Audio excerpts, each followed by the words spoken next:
S of us. And I just had a weird bit of internal political news in about Syria, strangely enough. So, but we won't talk about that. Right. Okay. So, Peter the Meat, as he hasn't been called for a while. Any news from you, darling? No news as such, no. Okay. And I'm getting lots of things in which I've got to mute. How do I mute this? Edit, mute. Okay. Let's get that off. Right. So, David, any news from you? No, sorry. I don't have to apologise. Never have to apologise. Margaret. Well, I was just reading about a new ice age that they've discovered just over 1 million years ago. And they think that it temporarily wiped humans out of Europe just over 1 million years ago.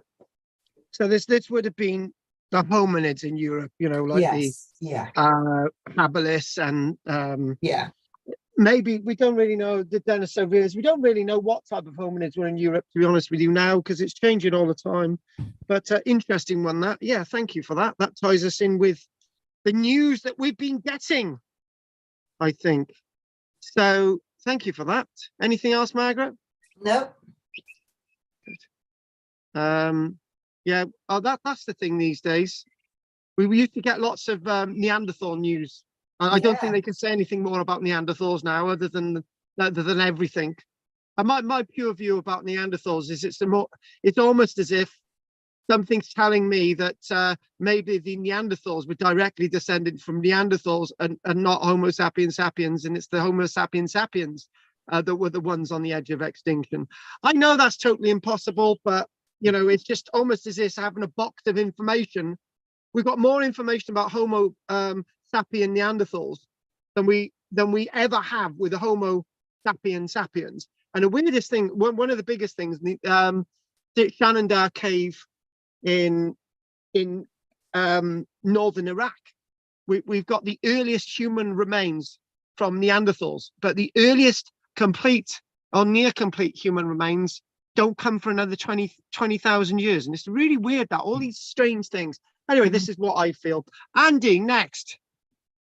I'm just trying to find out. I saw an article on the news yesterday about something being found on the Isle of Man, a stone that inscribed with something, but I never actually saw the article, and I'm just looking up now and I can't find anything about it. Looked like it was possibly Viking. It was something to do with some storm damage, had knocked something down, and there was this stone came out with, it had some pattern on it or something, but I can't find anything about it. So I'll keep looking. You know, the best thing to do, Andy, when you get that is to screen share, and what I do now, yeah. I thought lying down was probably better, but lying down. I get much better ideas about things when I'm lying down. Do you? Yeah. Andy, I don't even know what the hell you're talking about now, right? Okay. Right. Okay. Yeah. Okay. Anne, tell us something. Not really, but I have been watching a series called Earth with Packham doing it, nice. which is really not about animals or human development, but about evidently there was a terrible wipeout of all the life on Earth. What was it, 250 million years ago? And it was the research they'd been doing into that, and almost nothing survived. Then what came after, when the Earth warmed up or cooled down? It got too hot, then it cooled down. And what came after that was the dinosaurs. That was the beginning of the dinosaurs. Yes. Some 1,000 years after this, but it was quite interesting. Yeah, the Triassic period. I think it isn't quite the same as this, but it's on the timeline. Good series, isn't it? Very good. Yeah. Yeah, I feel like Packham doesn't seem to have the usual biases that most presenters have. And he seems to be straight laced, and he seems to be honest. It's not all doom and gloom. Well, It yeah, still I has a think, lot of hope for us, it would seem. yeah, I think, yeah, I think that's something that the BBC doesn't like, to be honest. But obviously, he is doing work for the BBC now. But for a while, he wasn't, because he was saying something that was more positive than other people weren't. You know. Mm. So Well, this thing was, it was such a terrible thing that it wiped out almost all life and could have destroyed the lot. But the fact that some survived, some little bits of it survived, and then over a very long time produced the dinosaurs, was just amazing. And that was the only bit of hope one could see, that something survived when there was a total wipeout, which, you know, this time it might not be that good. We hope so. right, okay, right. You're supposed to be positive, Anne. Right, right, okay, right. I'm gonna crack on now. So you know about Gina, so that's fine. And we've got an Alessig pillar coming to you. Our publication coming to you very, very shortly. So that's been done and dusted, and that's gone to the printers. So that's good. So Grimes Graves today, and the Cove at Avebury. And one of the things I haven't done today was to I had it in the back of my mind. I said, right, I've got to get my James Dyer book, and I got to look at what James Dyer tells us about Grimes Graves. So I will try and find that a second. Have you ever had those moments that you thought, right, I got to do this? Yeah, it's here. So I want to do this, and I want to mention that. I want to mention that, and yeah, this is a nice little thing. So we'll add this sort of James Dyer stuff into what we're going to do, so that'll give more gen. So let's start looking at the images, and let's share. Do you know what? I was feeling a bit sleepy earlier on, so I had a bottle of fizzy pop on the windowsill, right? And the cat was raising from it. It would heat it up so much. So when I opened it, it was warm orange fizzy. Right, you didn't want to know that. Right, so okay. I just got to make sure I get my images on here in a minute, and I don't know why they're side on. Right, Andy, can you give me a hand a minute? How do I get these landscape? I don't know. Just turn it. Oh, shut up. That's I too have easy. no idea, I'm afraid, on that. That's Grimes Graves there. Yeah. Right, how's that looking now? Yeah. An aerial view of Grimes Graves. Yeah, but is that the right way around? It's portrait shape. Is that all right? Yeah, portrait instead of landscape. Yeah. Is it? But you can see it, yeah. Yeah, we can see The it. images are the right way up. Right, okay, aren't they? right. That's enough. That's enough detail, darlings. So I do. We have covered quite a lot of topics recently, and I thought let's just sort of do something a little bit light and fluffy. So English Heritage, Grimes Graves is actually closed at this minute because they're doing conservation work down there, which would be a shame for anyone if you're visiting the site. I think one of you, is it Anne? One of you has visited Grimes Graves over I've the been past there with couple- you. Yeah, you have. But I think Pat had gone there as well. But I think it's one of you guys had been there anyway. So Grimes Graves is the only Neolithic flint mine open to visitors in Britain, or when it is open. And interesting enough, the landscape, from what English Heritage is telling us, as you can see, is a lunar looking landscape, a grassy lunar looking landscape, with over 400 pits and it's named, well, it was originally named Grimsgraves, not Grimesgraves, but Grimsgraves by the Anglo-Saxon. It was not until one of these little pocks was actually excavated in 1870 that they were identified as flint mines dug over 5,000 years ago. Now, it's intriguing to think that it took them a while to work out what these were really. They were in they were in plain sight. So what you've got on site is, as Peter remembers, you've got a little exhibition, you've got a little building, and you've got like a little load of steps to go down, and it's 9 meters by ladder into one excavated shaft to see the jet black flint. Now it's interesting, Gert said that, the jet black flint. Now it's a distinctive type flint that was cherished and ideal for the flint trade, which would have been rife across Britain. Now flint itself, as we saw from the Nessa Brodgar excavation, could actually be collected from the beaches, but this is actually really good flint. It's solid black chunky flint. And when we went to Grimesgraves, we also visited a site known as Haysborough, and at Haysborough the chalk was actually being eroded away, and you could actually pick up some of the big chunks of flint.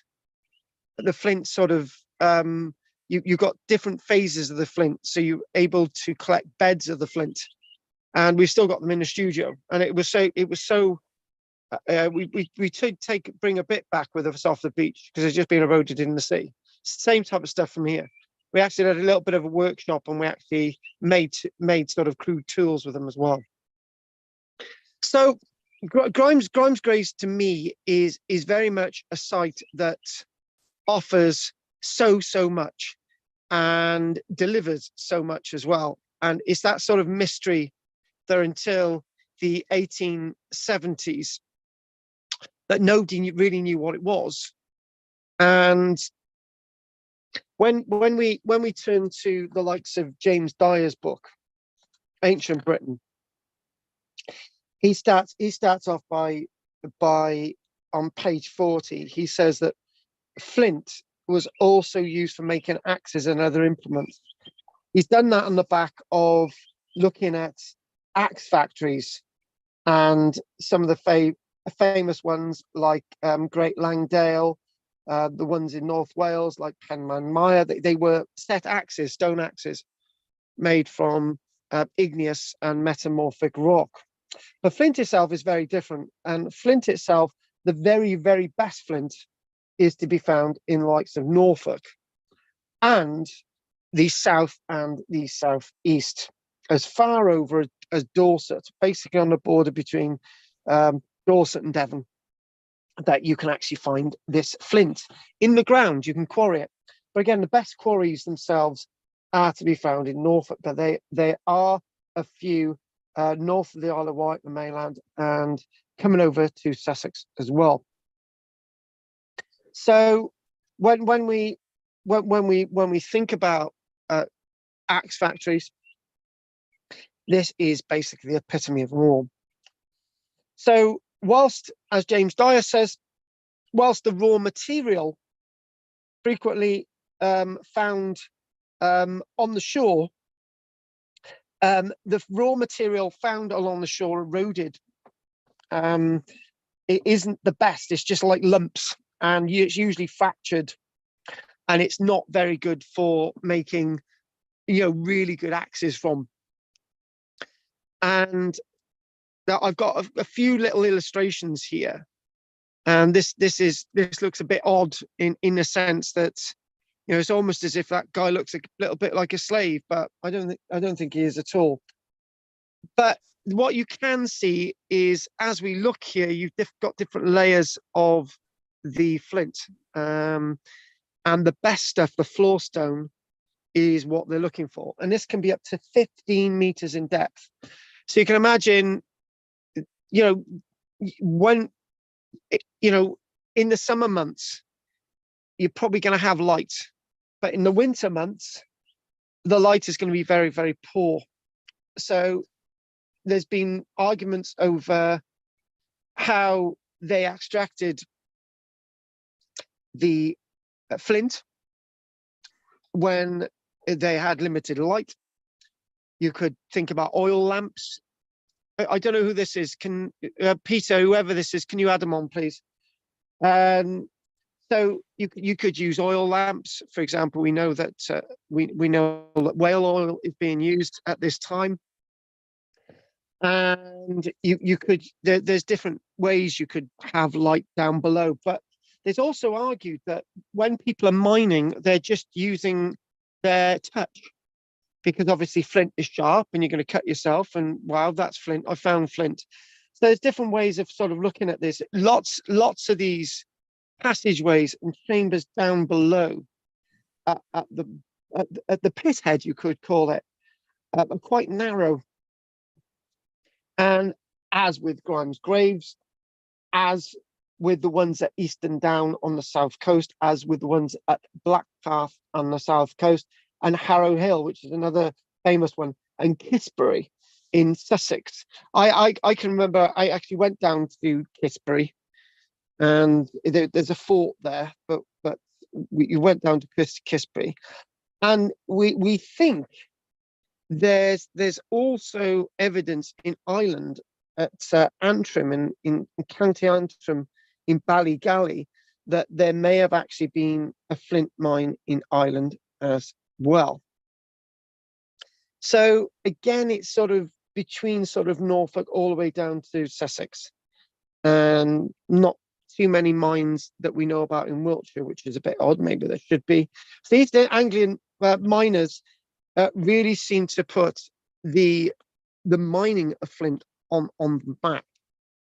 Now, it's quite this is quite a difficult subject to cover, because it's quite wide ranging, and there's a lot of evidence of flint, and it's quite likely that the mining may have occurred back as far as 5,000 years ago. The ones at Grimes Graves, the mining up to James Dyer, we'll probably come up with more dates. The mining at Grimes Graves looks like it may have occurred over a period of 700 to 800 years. And with the greatest activity, strangely enough, towards the end of the Neolithic period, well, coming towards the end of the Neolithic period, massive activity around 4,000 years ago. So we're not too far away. We're 500 years away from the likes of the Bronze Age. So it's almost as if, there's massive activity. One wonders how people knew that there was flint buried in the chalk. It can, of course, be seen outcropping in the cliffs and the seaside, and may have been encountered when ditches were dug for earthworks. It's said as well, why don't you just accept that if you go down 2 meters, you can get flint? Why did they keep going down? And obviously they did keep going down. And they actually realized, obviously, you keep going deeper, the bands of flint itself a lot better. And how far this flint is being traded, it's probably being traded all the way across Britain. And maybe some of it ends up at the Nessa Brodgar as well. Not too sure about that. So archaeological excavations at Grimes Graves tell us that the sense of mining, the sense of skill of mining, the process of mining is to be seen across that belt from Norfolk all the way down to Sussex. What we're going to do is just sort of show you where Grimes Graves is a minute. Hang on. There it is. There's Grimes Graves. So if you go all the way down there, all the way to the Isle of Wight, that's where that's where you're going to get lots of your mines in Norfolk, and also on the south coast. So as you've already seen, there's lots of really nice illustrations. This one's a nice one. I like this one. And this is interesting. The ladders are interesting because we've got evidence of those types of ladders. We've got illustrations of ladders like that from Spain. And I do believe, oh God, we did electron ladders. There's a location in Britain where a ladder like that was actually found. So that's where they're getting that information from. Now, looking at that, is as you start to see, and that again, it's a really nice illustration of that. And there is chalk on the surface as well. You know, there's chalk. There is flint on the surface as well. In a number of places, the flint outcropped in narrow bands and could be quarried by open cast working, which might involve only a few days digging. Where the seams of flint dipped deeper into the chalk, dipped very much deeper into the chalk. Hang on a minute. I'm getting bleeps a lot. A minute. I've just turned that off. Start again. Where the seams of flint dipped deeper into the chalk, shafts had to be sunk from above, as we're seeing. And there are, as we know, there are around 400 of these shafts at the wonderful landscape of Grimes Graves. And the diameters are rather interesting. You can see that the diameter is quite wide at the top, and it sort of funnels as you go down, and then it sort of opens up into the galleries. And some of these can be 15 meters deep.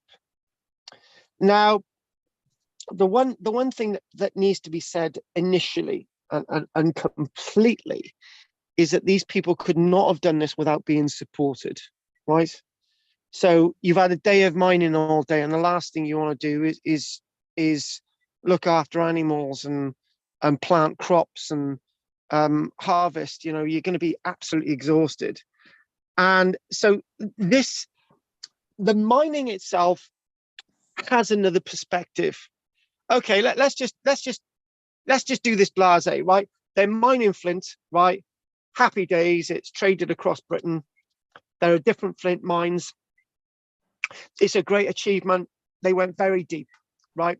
But the actual ability to mine needs time. And that means that society has changed, has revolutionary changed. Now, when we talk about, and I don't know who else has just joined us. Who joined us, Pete? I did. Sorry. Hello. Hello, Pat. How are you? Okay. Sorry, I'm late. It's okay. It's fine. It's okay. So we've all got stuff going on. The point I was trying to make was that what we talk about in the Neolithic period, we talk about the Neolithic Revolution, right? You've heard that term. And you know me, I just sort of don't really go along with that. You know, I've just got different ideas going on. Because the revolution is this, mining. Now, if we want to talk about real revolutions, planting crops, yeah, is a big thing, right? But that occurred over a long period of time. The specifics for mining with Grimes Graves in other localities was that it was concentrated and focused within a timeline rather than spread out. So when we talk about agriculture in Britain, we could probably talk about at first evidence between sort of in the Solent, between the Isle of Wight and the mainland. We see that, you know, we see that there's evidence, and we see that there's agriculture, and there's like 2,000 years later, your agriculture is still developing, right? But this process is a set time, it's a set archaeological period. And, you know, somebody must have turned around to say, look, you know, we're going to be able to support you to do this. And there must have been some kind of economy going on, and economy of trade. And a point I want to make is I want to use this word revolution again. When you look at the Industrial Revolution, The Industrial Revolution could not have occurred without mining. End of. There's no Industrial Revolution in the 1750s to the 1850s, right? Without mining, right? That's a real revolution. This is flint, and this is the real revolution. Argue with me, Langdale axes, Penman-Meyer axes, brilliant for cutting down trees, but they're not as good as flint, and they're not as sharp as flint. They might be beautiful objects, but they're not as good as flint. Flint can be recut, it can be redressed, and flint itself, when you get good cutting flint, right, it's got so much value. And this is the real revolution, really, for me. This is what a revolution is. Revolution is massive change, right? Agriculture is massive change, but it was a slow revolution. It happened over 2,000 years. This flint itself is going to be then responsible for all the change that occurs in the Bronze Age, right? And this is advent by what we're seeing. So if we think about this image again, and we think a flint mine at Grimes Graves, material for new shaft, and what you do see is as you're excavating a gallery, oh, hang on, as you're excavating a gallery on the one side, you're filling in the other side, right? This is what we're seeing, what we're backfilling. It's also said that when they're mining a new shaft, the old shaft was filled in, right?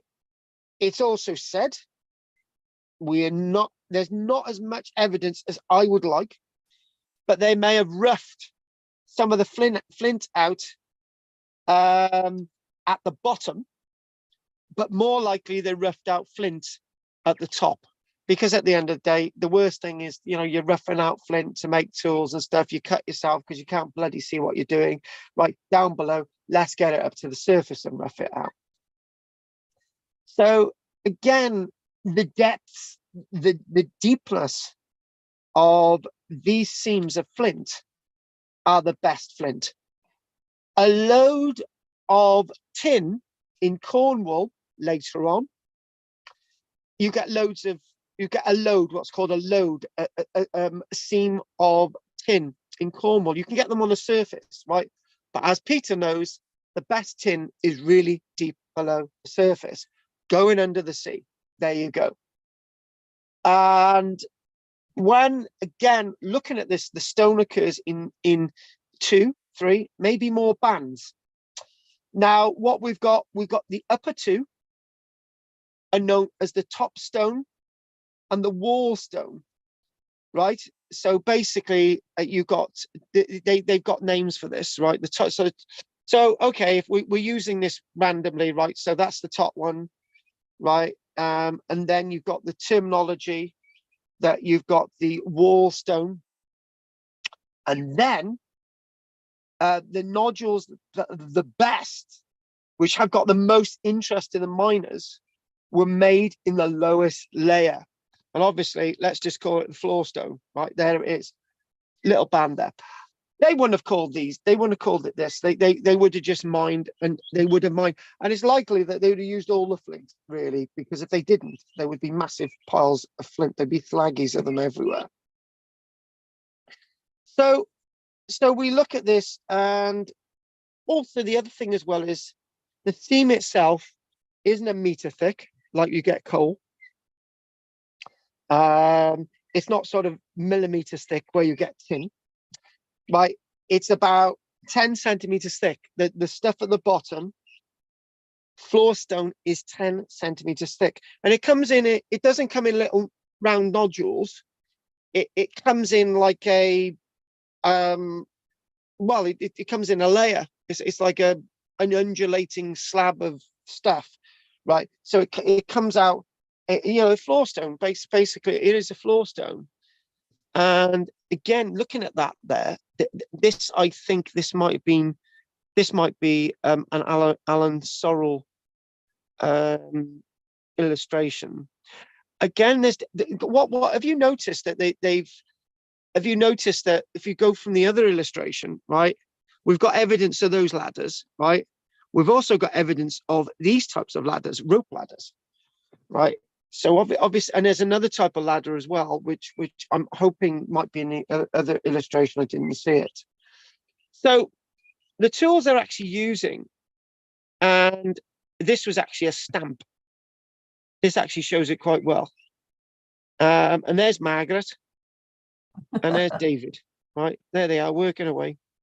The one thing as well is I'm going to say that it's probably a family thing, right? It's probably, you know, that's ours over there, right? And that's yours. You know, we've got 400 of these over a period of like 700 years, so it's likely this was a family industry. However, if you've forgotten what I've already said, which I hopefully you haven't, how are they able to do this? You know, who is feeding them? And this is what we've got to think about, right? Who is actually feeding these people? You can that's a nice postage stamp there. I like that one. I wish I'd managed to get a copy of that. I don't know if you remember in the pandemic, we went out of our way to like have nice colourful stamps, and we would chuck stuff out to having different stamps, right? But I never saw anything like this. So using pickaxes of red deer antler and shovels made of ox shoulder blades or small pieces of wood, the miners dug down until they reached the floor stone. Obviously, they needed to get through the other layers.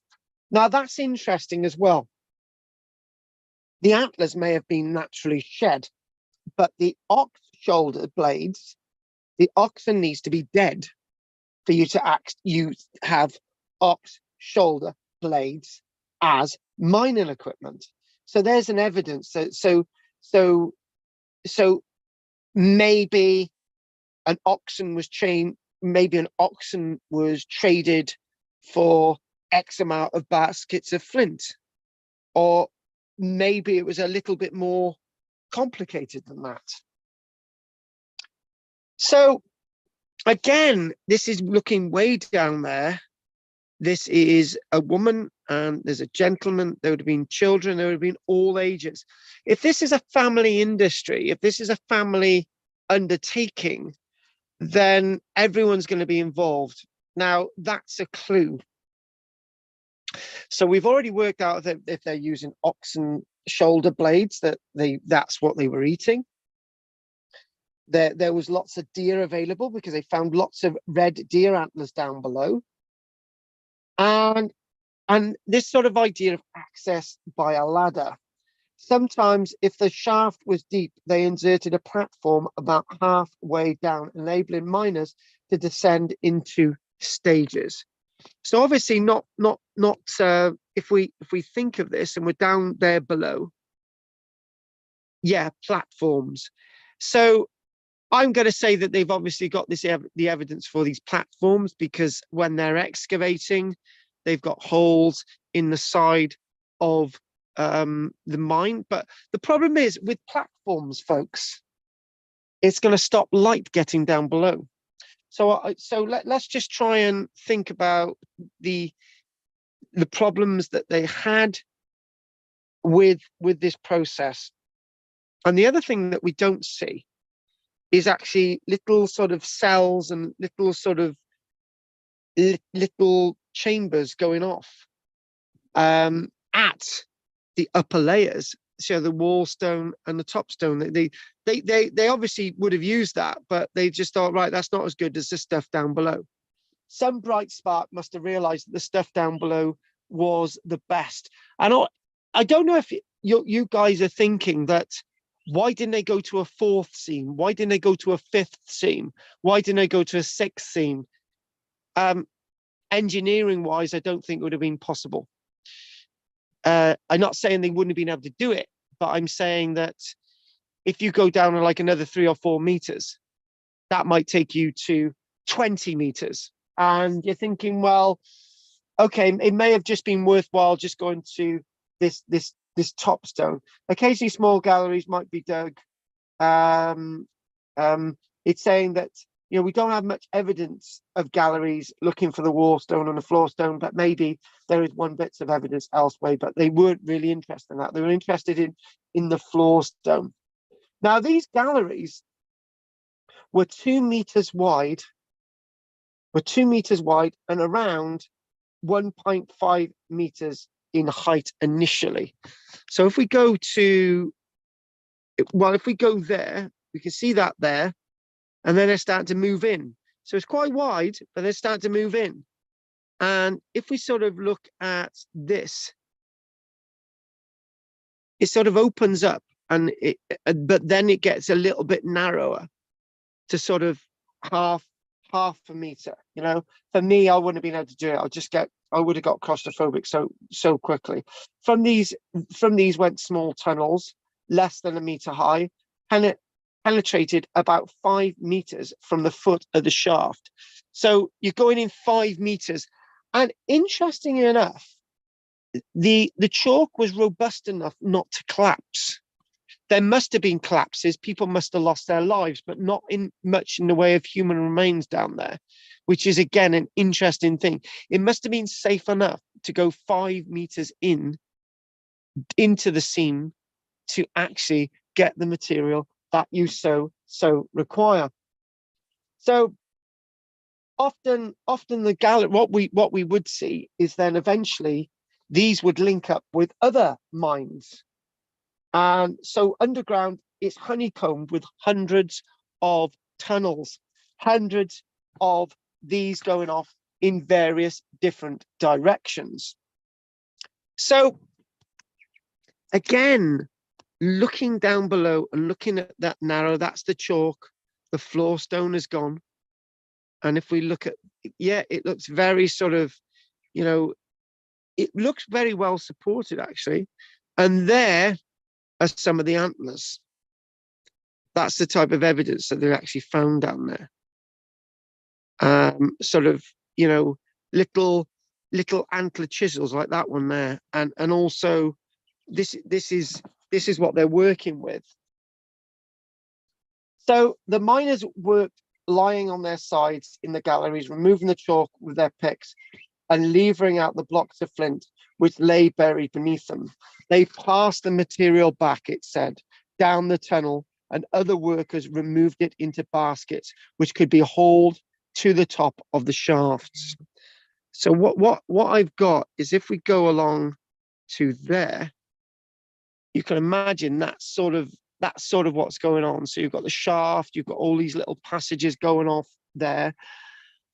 And galleries and shafts already cleared were backfilled with rubble. The galleries would have been hot and stuffy with limited air supply.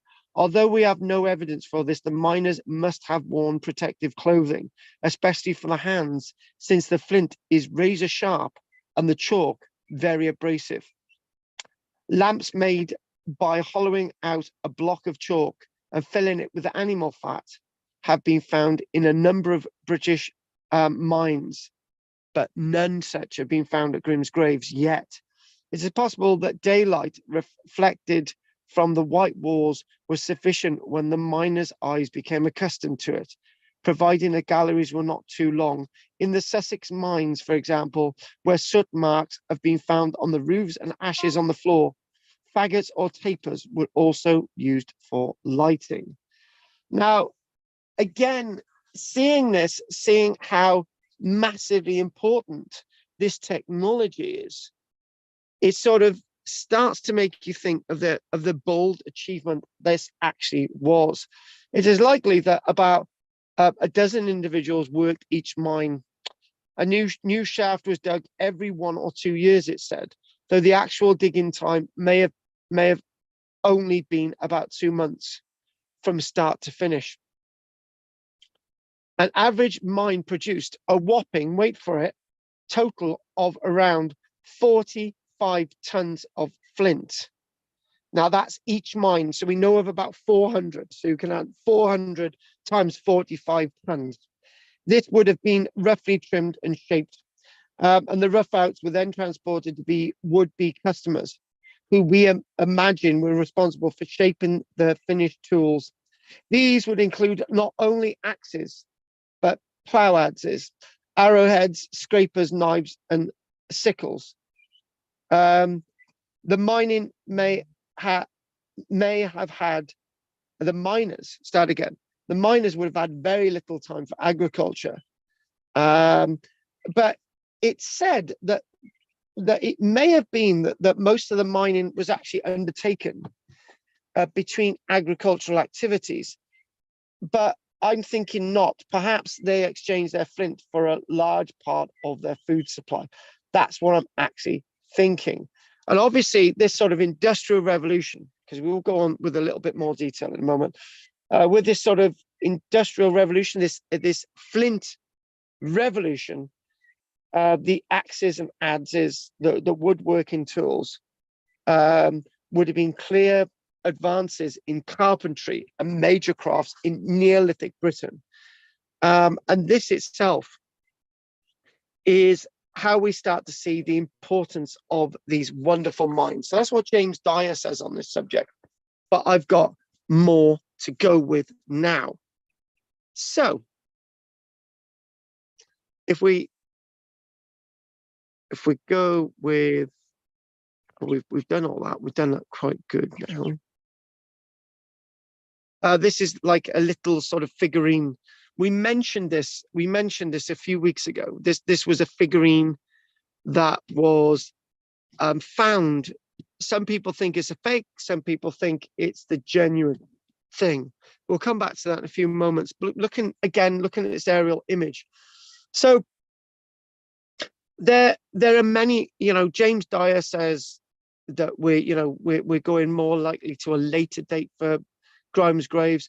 Others say that the mining at Grimes graves may have actually been as far ago as 4,600 years ago, but we roughly know it's in the Neolithic period.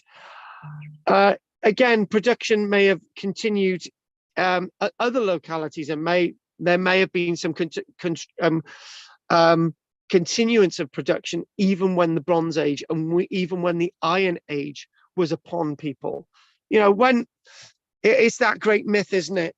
When people look at the Neolithic period, they think that flint automatically ceased as a tool. That's not true. What we do find, even in a Roman era context, and by about 100 years AD, we actually start to see flint objects on Roman era sites, even though the Bronze Age has come and gone, and they are the Iron Age has come and gone, and they're in the Roman era. So, flint is still used, and polished stone is probably still used as well. So, what we start to see is gradually maybe mining is less and less, but mining for flint didn't stop in the prehistoric period, because we've got flint being used as strikers for muskets from the late 1500s, 16, 17, 1800s. Strange enough, we used to import flint from Canada when we naturally had flint available, at places like Grimes Graves. So again, first extensively explored by William Greenwell, and the whole site is a scheduled ancient monument, and it extends over 91 acres. And the numbers of shafts that they're actually realizing increases every time you read something. So English Heritage says 400. I'm reading this one, it says 430. James Dyer, when he came out with his book, he actually referred to only, what did he refer to? I think he referred to about 340. So, and this is actually at Grimes Graves. So you look at James Dyer, he's saying in the 1980s there's 340. English Heritage on their website is saying 400, and what we then have now is we have another source saying 433. I'm glad we get really specific there. and dug into natural chalk to reach seams of flint. There's another thing I would like to enter into discussion now. This is an important point. Again, thinking outside the box. How big an area is 91 acres? Well, I can tell you, it's 37 hectares. If you look at the playing field at the Welsh Millennium Stadium in Cardiff, that's around 1 hectare. That's the playing field, right? So 37 hectares. I don't know if anyone knows where I'm going with this, right? But 37 hectares is the size of, oh God, let me try and get an area. Ooh, 37 hectares to give you an idea. Okay, you guys know Barrow and Furness. So if you walk from the train station, and I don't know, I can't get a scale. Basically, 37 hectares is probably the area of Arnside, right? You know how widespread Arnside is. So 37 hectares for Peter is quite a few flat homes. So Peter knows what I'm talking about. It's a massive area. So, okay, I've made my point. It's a big area. Come on, get on with it, Carl, right? It's a big area that was once you were able to use for agriculture, right? So this area that they're now using for mining, right, was never ever used for anything else. Because after you've mined it, you've got all these holes across the landscape. You can hardly mine that type of land. You can hardly plow that type of landscape, right? So what that tells me is that there must have been plenty in regards to food to feed these people, because this massive area, let's make it 100 hectares. This area of nearly 100 acres, 100 acres is absent from agriculture. That means that there must have been a massive availability of food from agricultural activity to pay these people to actually let this landscape be no longer profitable for anything else other than the initial mining. That's the point I wanted to make. Now, the average depth of these is the average depth of these probably about 10 meters. Some of the deeper ones are 14 meters deep. And at the surface, you can clearly see, the pot marks are roughly 12 meters in diameter, and obviously get more narrower as you go down. Now, what did we say? James Dyer told us earlier on. He said, was it 45 tons per mine, right? So 45 tons. Let's just try and get another image on here. Oh, we don't want that. Right, let's go back to some of the images. Let's go back to one of them. Right, okay.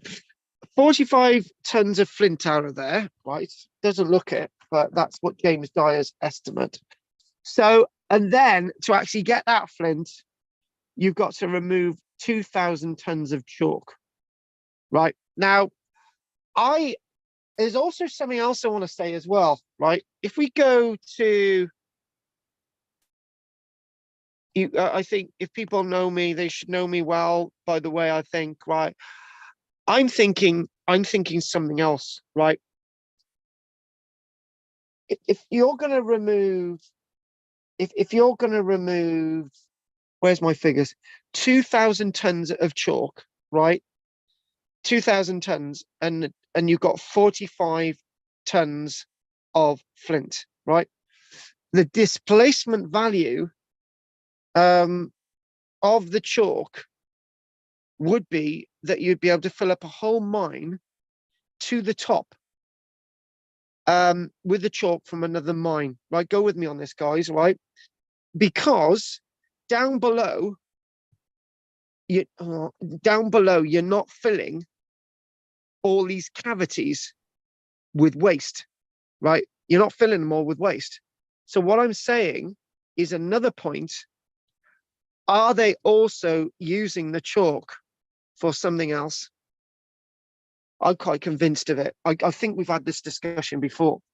They must also, we have had this discussion, I can't remember what the outcome was, but I believe that they must have been also using the chalk, right? And nobody really discusses this because it should not look like that. What I'm trying to say, right, I don't know, I've dug lots of graves in my time, right? So yeah, humans and animals. But when you're digging a grave, you've got to whenever you dig a grave, whenever you put the soil back in there, it's always more soil, right, than you originally took out. And then it gets compacted and you've got a level surface, right? But there's something not quite right about these illustrations. It does tell me that the chalk must have been used for something else. Now, there's different, James Dyer and, there's different people saying, you may have mined one of these over 2 months or 5 months, right? Before the stone of sufficient quality was reached. And you may have used 10, 20 people in a mine any set time, right? So to be able to do that, you're really active. Now, what I'm going to say is this, right? If you're using 5 months of the year to mine, right, I don't think you've got the ability to do anything else because the weather, right? You're not going to plow in the rain, right? And you're not going to harvest in the rain, right? And there's only certain times of the year that you can actually mine. You're not going to mine in the winter because it's going to get flooded. So we've had this discussion before. You must be mining in the summer, and you must be mining in the summer because of the light as well, right? And the conditions are going to be better, right? And it's very difficult to mine chalk when it's damp and it's heavier, right? Chalk is heavy when it's damp, right?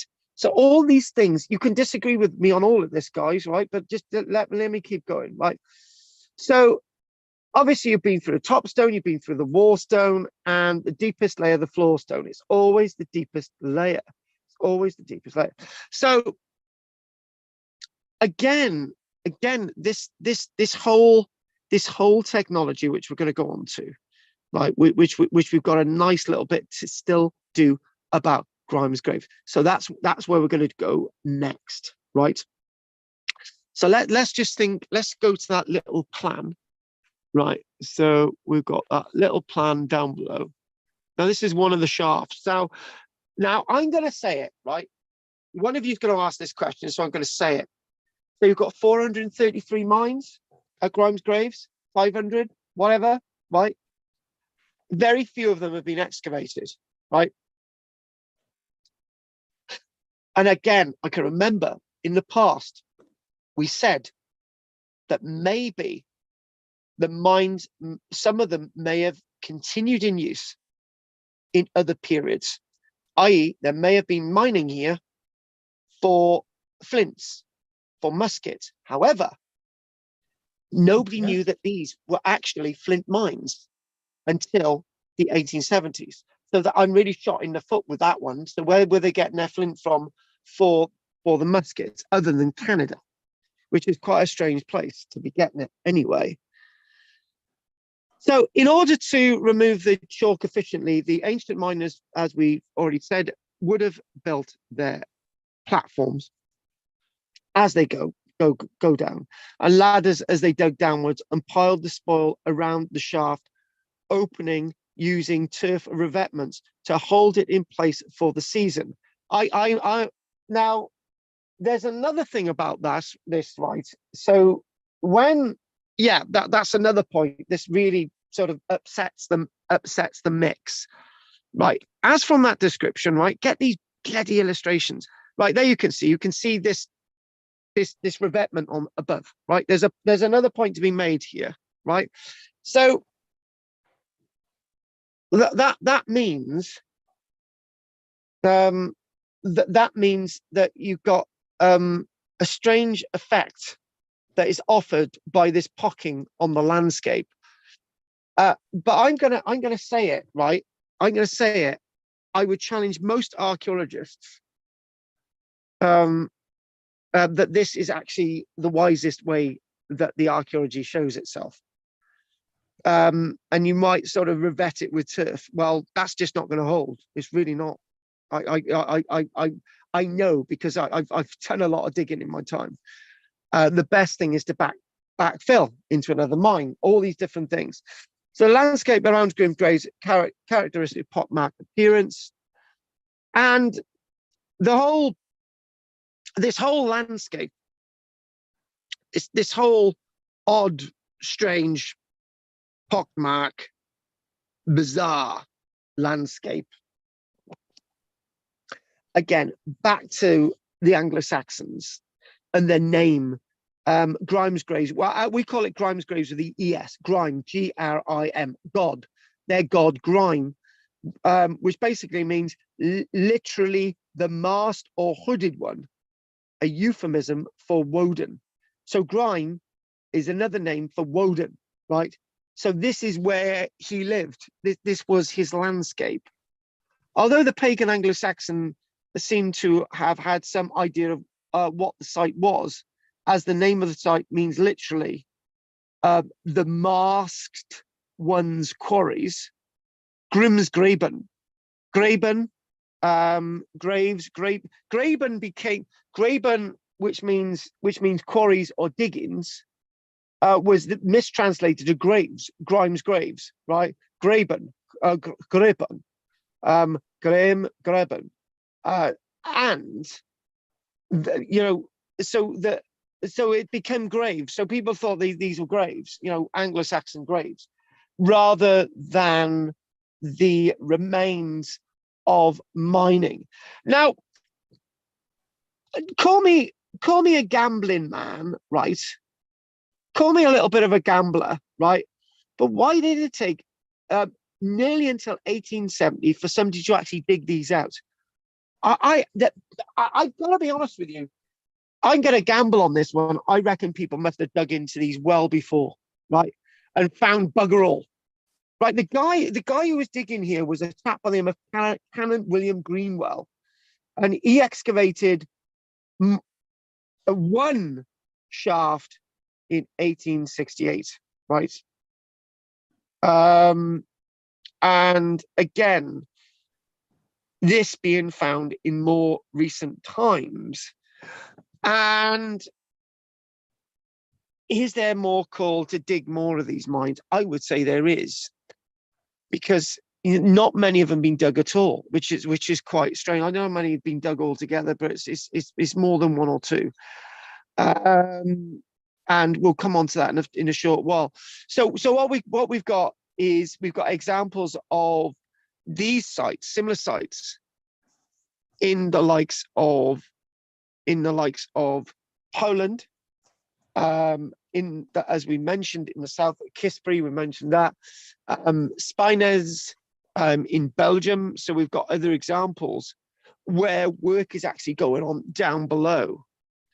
So we've not just got these examples. This is a nice deer antler pick, and the miners use picks, and obviously these are the picks rather than the shovels that you could infer from them coming from oxen, as we've already said, the ox shoulder blades. So wood would have been used, paddles, wood, a paddle, but yeah, we found examples of a paddle or a shovel at Starcar. And we think when we're analyzing the antlers, has shown that the miners were mainly, this is another thing, the miners apparently were mainly right-handed, favored the left, and favored the left antlers out of those that were naturally shed seasonally by the deer. So they favored them away from the left, so they were right-handed. So you got deer picks. So as I said, there was more than one or two of these mines being excavated, but there's when you've got into the 400s, and you think probably the number excavated is probably about just over 30. It's not a good sample, to be honest with you. That's a sample of less than 10%. So 28 of these were actually particularly dug. The 28 pits excavated up to 2008. So, you know, we've not got many more than that. Yielded an average of 143 antler picks each, of which an average of 15 have been found to be left-handed. So in other words, 1 in 10 people left-handed and the majority of them right-handed. I don't know if this has got any real relevance at all. That's probably a modern society. I bet one of you is left-handed and the rest of us are right. But so basically, you know, the numbers excavated, and I was up until 2008 was 28. A few have been excavated since. But thinking about the archaeology, you know, it would be really good to actually understand these a lot more. This is what you see when you go down. Pete remembers that, don't you, Pete? Yep. I remember too. Yes, you do, Pat. But we don't talk about Pete touching your knee on that one. Down that steep ladder. It was very steep. And we were issued with hard hats as well. Yeah. And actually, Questions right, we don't seem to ask, Carl. yeah, I want some. I've been asking questions. I've been putting stuff. You do What- it. Yeah. Yes, what is flint? How is it formed?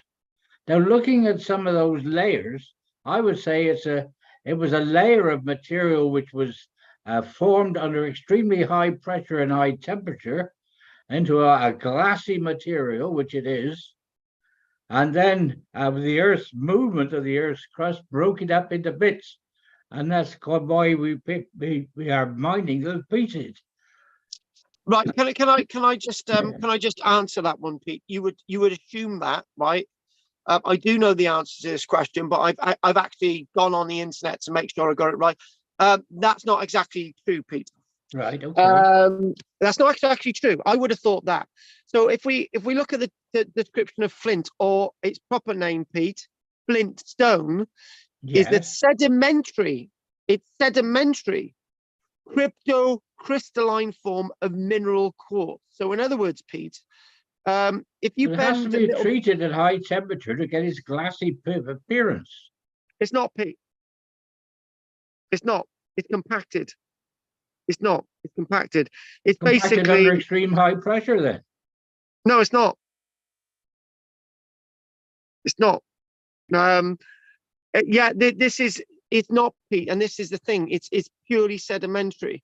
That would make it metamorphic. If it was sedimentary, it'd be soft. It would be. It wouldn't do the job that we want it to do.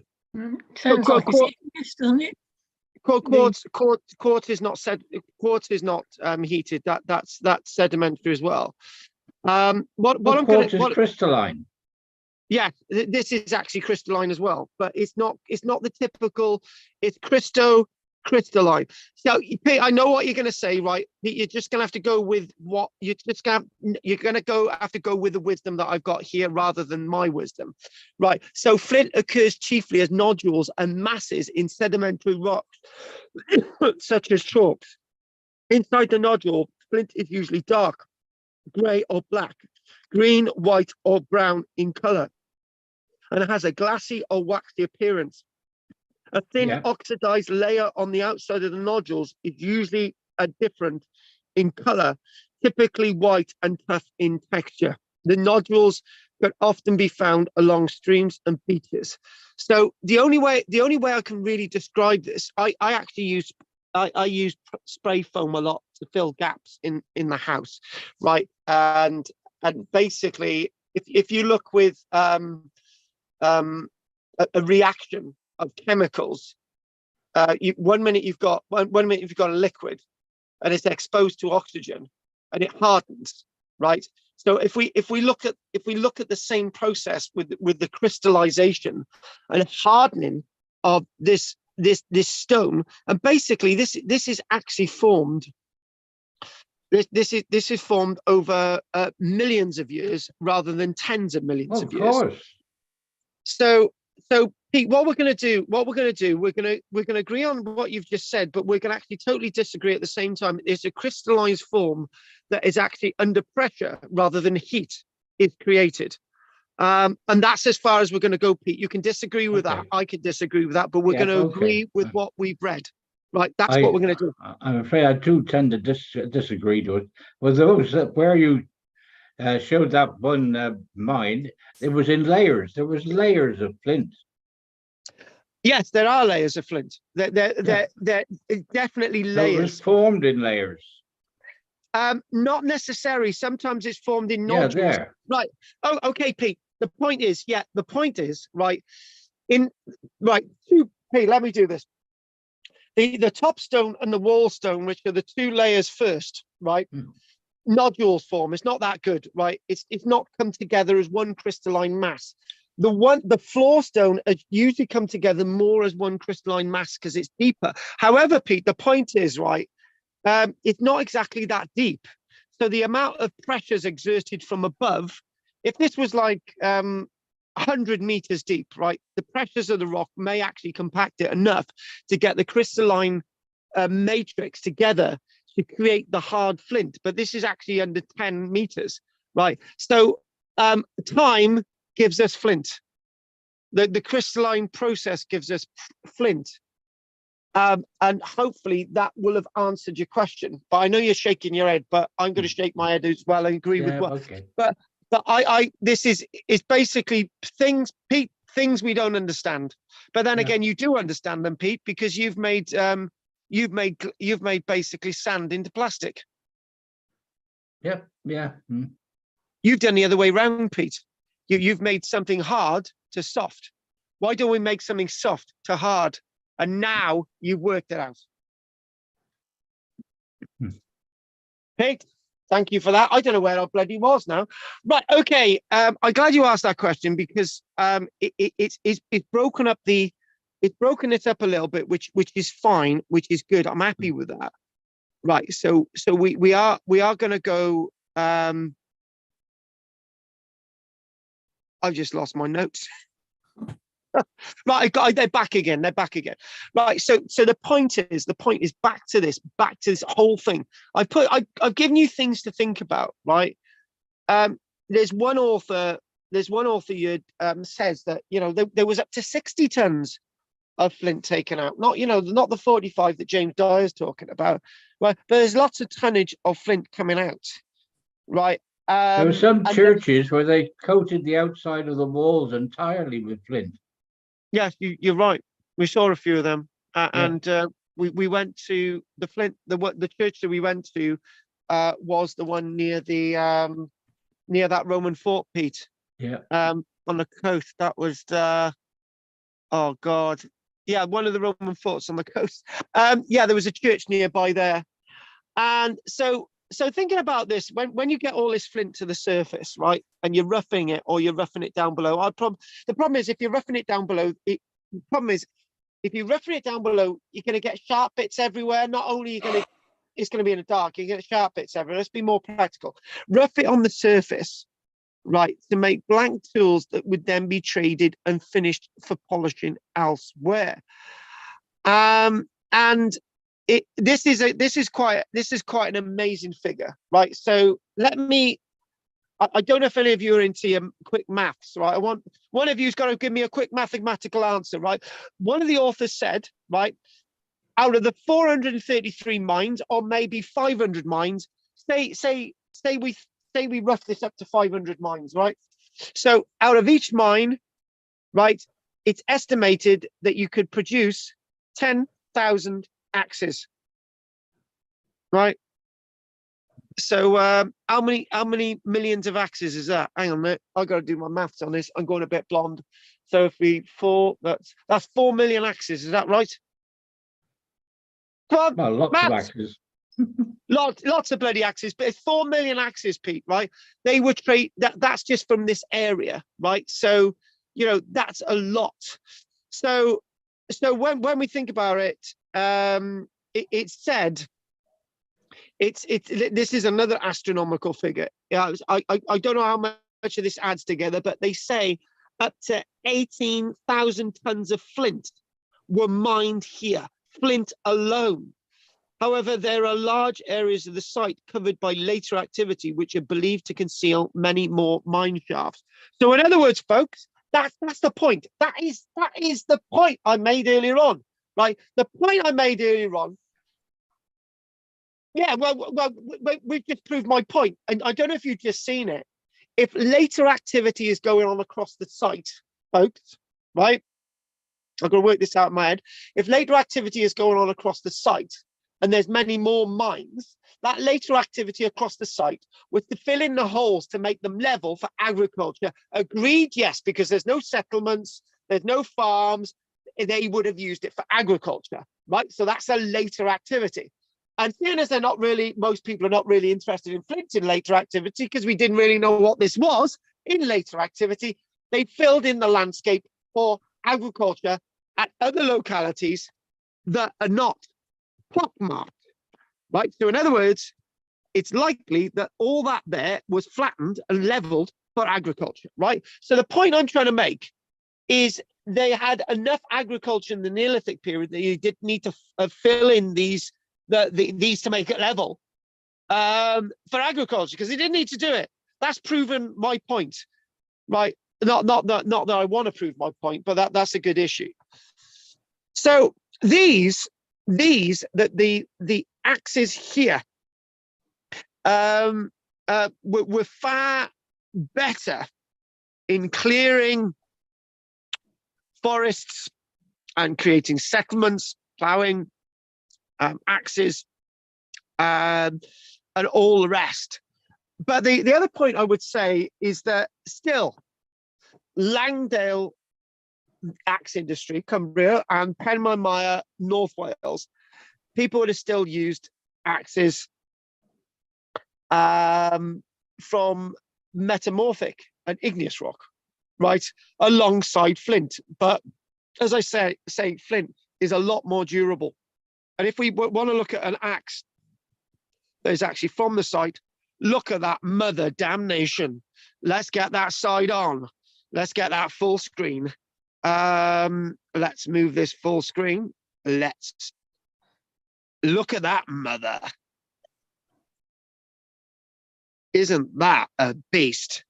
I tell you what, weirdly enough, right? Weirdly enough, that I'm not exactly sure if they're saying this was found at the site, but that's not the same flint that you actually get from Grimes graves. That's a brown flint rather than a black flint or a dark grey flint. This is from a different axe factory, but that gives you an idea of the type of axes that these people can make. You bugger up the edge, you can sharpen it with an axe. With an axe from Langdale, the green axes from Langdale or wherever, you could resharpen them, but it's a lot more difficult. I could nap this. It's difficult to nap a polished axe from Langdale, particularly if somebody else is better skilled than you to do it. So what I'm thinking of doing, it's now I have fed all the animals. I want to get the ducks to bed. It's 9 o'clock, and we've done. You know, I've been talking non-stop, and we'll see how it goes. I do want to finish at a reasonable time tonight because Pat needs to get to bed. I do want to finish at 10 tonight, which would be good, or at least 10. So I want us to have a 10-minute break. I've got to put the kettle on. I've got to put the ducks to bed, and before we have a 10-minute break, and I need to put the light on because I can't see what I'm bloody doing. And I'm sure everybody else is the same, including you, David, because your light's always out. We're going to ask if there's any questions. And let's see questions. Let's do questions. Let's do stop share. Stop share. Let's do questions. There we go. Now, I think David wants to ask a question. Go on, David, or maybe he doesn't. How big was that axe? Oh, how big? Hang on, I got the scale. I'm glad you asked the scale. Hang on a minute. That axe itself that you've just seen was 31 centimeters long. That's Actually, Actually, David, the length of those old 12-inch rulers, Yeah. 12-inch ruler. Yeah. Yeah. That's You big. can put, Mm. get an idea of that. Now, there is one point. Dave has just thrown up another thing, right? These were big axes, right? Later on, they become smaller axes. So the number of axes that they're producing. Did I get my maths right with the? Did I get my maths right earlier on? Because nobody said 4 million was wrong, right? 5 million. What? 5 million. Oh, shut up. Oh, okay, 5 million. Right? If you made smaller axes, which axes become smaller, I think, right? That's like 10 million axes. Do you know what I mean? There you go. Mm. Anyway, Maybe they got smaller as they wore away and they had to resharpen them. and also the other point is, Andy, the other point as well is, right? This is another point. Andy's just made another point, right? If you've got an axe and you're going to use that axe for like a year, right? Right, let me get the words out.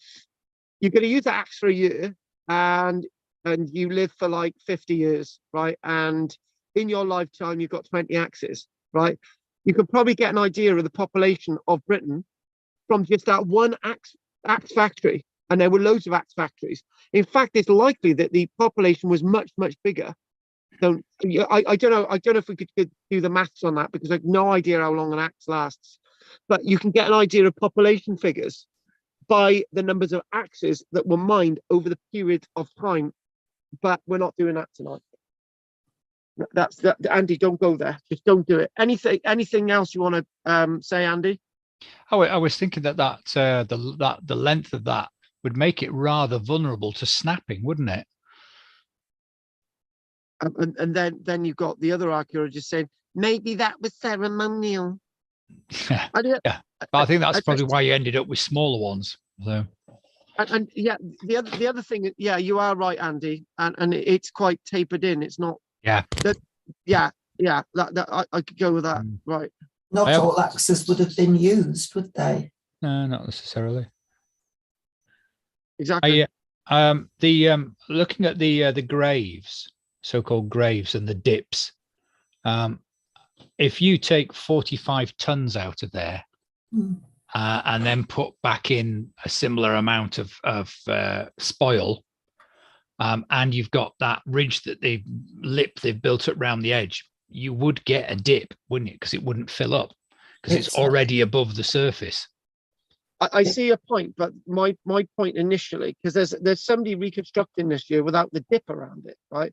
And you know, without the revetment on top. The point, Andy, the only point I made was not to disagree with what you said. The only point that I made was that the galleries underneath, lots of them weren't filled. No, they probably wouldn't be. Yeah. Yeah. So you've got it. What you've just said is correct, but then again, you've got to depreciate the area down below that wasn't filled. So we go back to the same circle. But didn't you say that when they were digging out a new gallery, they would then fill up one of the older ones? Yeah, but not in all cases. No, because obviously, if you fill from the top, it's not going to go out and under. It's going to just fill at 45 degrees or whatever. So well, there will be a lot of stuff's been removed, isn't it? The flint, the flint's been removed, so it's got to fill in what's been removed. It would be an interesting experiment to see if you dug one out and then backfilled it with what was available out, whether it wouldn't be enough. Whether it was level or not. No, there wouldn't be enough. Well, there might be. They probably only filled in the shaft because it'd be hell of a hard work pushing soil out into those. Yeah. I mean, 45 tons out of a shaft that sort of size is still fairly significant, though, isn't it? So yeah, it is significant. As I say, these are my opinions. You don't have to agree with them all, but obviously this is why we discuss this. But okay, whether you agree or disagree with that point, the other point I was making, I think this is more of a significant point, was that why didn't they level the surface for agriculture? Because they obviously had enough agricultural land. It's a big area. Because Andy, when you think about it, right, what did they do after the First World War? They filled in all the pockmarked landscape of absolutely. So- Leveled everything. Yeah. But, I don't but know why they- they wouldn't do that. That's strange. Yeah. Well, Have they sunk over time? No, it's because the graves. That's why they didn't touch them. But they're not graves, obviously. But they're not graves. so they respected the land. So Subsidence sunk over land over time. The problem is the problem is when you look at the other description, obviously other bits of the landscape were flattened in more recent years, and they haven't subsided. So that dismisses that argument, Margaret, in a way. yeah, I think they maybe didn't level it off because they thought they were graves. So yeah, but leveling it off as graves. So you talk. That's more in more recent times. I'm talking contemporary with these people. But it's only what 1870s that they found out that they weren't graves, wasn't it? Yeah. So, yes. I mean, yeah, they could have done then, but then it's an interesting site, isn't it? They know it's now an interesting site. So the antiquarians will probably, I would like to have thought, prevented it. It hasn't stopped other ones being flattened, of course. But was it a hot, dry period when they did the digging? Actually, conditions in the environment were a lot more warmer than they are today. So I'm just wondering about if they had storms, if it rained because they were open, weren't they? There's always been these things going on. There really has, but it's about one every sort of 1.5 years as well, isn't it? So if you kind of one pit being dug every 1.5 years, which is interesting. So. Can they date the first ones that were dug to the later ones? Are they able to do that? We've as you know, we've got hundreds of these things, and we've only got a small number that's been excavated. The sample that's been excavated from Grimes graves at this minute is about 8% of all the mines. So we've only got an 8% idea of the full landscape. Yeah, modern technology should allow you to do that now. They could add those antlers, they could date quite accurately now. So you would be able to see whether there's a chronology, but you'd have to open them all up to see that, because they may or may not have been, so might have been one family digging one every 1.5 years for 700 years. Oh my God, no, that's a headache. And then they suddenly thought, we're not doing this anymore. I've had enough of this. Yeah. It's like every generation blames the one before. Bloody hell, of course we blame the one before. We've been doing Don't give me that bronze crap. I want flint. Nobody wants it anymore, you stupid boy. We could have a full comedy routine there. It could be Andy. It could be just one family. The new detectorists. Yeah. It could be one family. It could be one family. Yeah. It could be. When you work out the maths, exactly. Yeah. Right, Andy, let's move on. Margaret, anything from you? Thank you. Well, if they haven't excavated them all, I was going to ask you about rock falls whilst they were mining, and you answered it actually. I just worried if people have been buried in rock falls like they were when they did the coal mining, but you said not. We've got no evidence of. My mind tells me there's might be one set of human remains down there, but I don't think there is. I think that's somewhere else. We've not got human remains down there at all. Basically, there is just to answer that one in the White Cliffs. I can't remember where it is. I don't think it's quite at Dover, but it might be a bit further around. There was a shaft that had been dug right down into them that was visible from the coast, from the sea. It's now fallen into the sea fairly recently, but that shows, and it was about 40 feet. It was quite a deep one, and it was old, and that shows that in chalk you can actually dig down quite safely without it collapsing. So it's whilst it's easy to dig, it's fairly strong, and it would collapse if you dug too many holes. So I'm sure there are buried people, and some of them. Yeah, because it fractures quite easily, doesn't it? Flint? It does, yeah. Yeah, that's right. But going straight down is okay. Going underneath would be a problem. So don't go. We're not going there, right? Okay. Right, Margaret. So, Peter, anything you'd like to say? By the way, Pete, have you ever thought you could be president of Ukraine? You could put, Not really. okay. I have been there. I've been to Odessa. Yeah. Don't tell us that story of you sitting at a table and there's little listening things there. Yeah, we were plotting to blow up the Lenin. That's right. It's a wonder you got out. It was. When you think about it afterwards, it's Yeah. wonder we survived it. Yeah, it is true. Yeah. Well, that is absolutely true. The two of us. Oh well. There, we were looking at this little bundle of flowers in the middle of the table, and is they got a microphone in there? Bloody hell. And finally, talking. We want to break now. Pat, anything you'd like to say? I forgot how many axes per mine they think was dug out. Yeah, we gave that figure, didn't we? So hang on a minute. Let me go back to my notes again. So we did actually say that. So we've got right. So we've got it's estimated if you go with 60 tons of flint rather than 45 tons of James Dyer says. So 60 tons of flint gives you approximately 10,000 polished axes. Wow. And that's for the whole mine, the whole place. No, one mine, 10,000. Oh my gosh. That's a lot of work. So if you times 10,000 by the 4,333 shafts that we know about, right?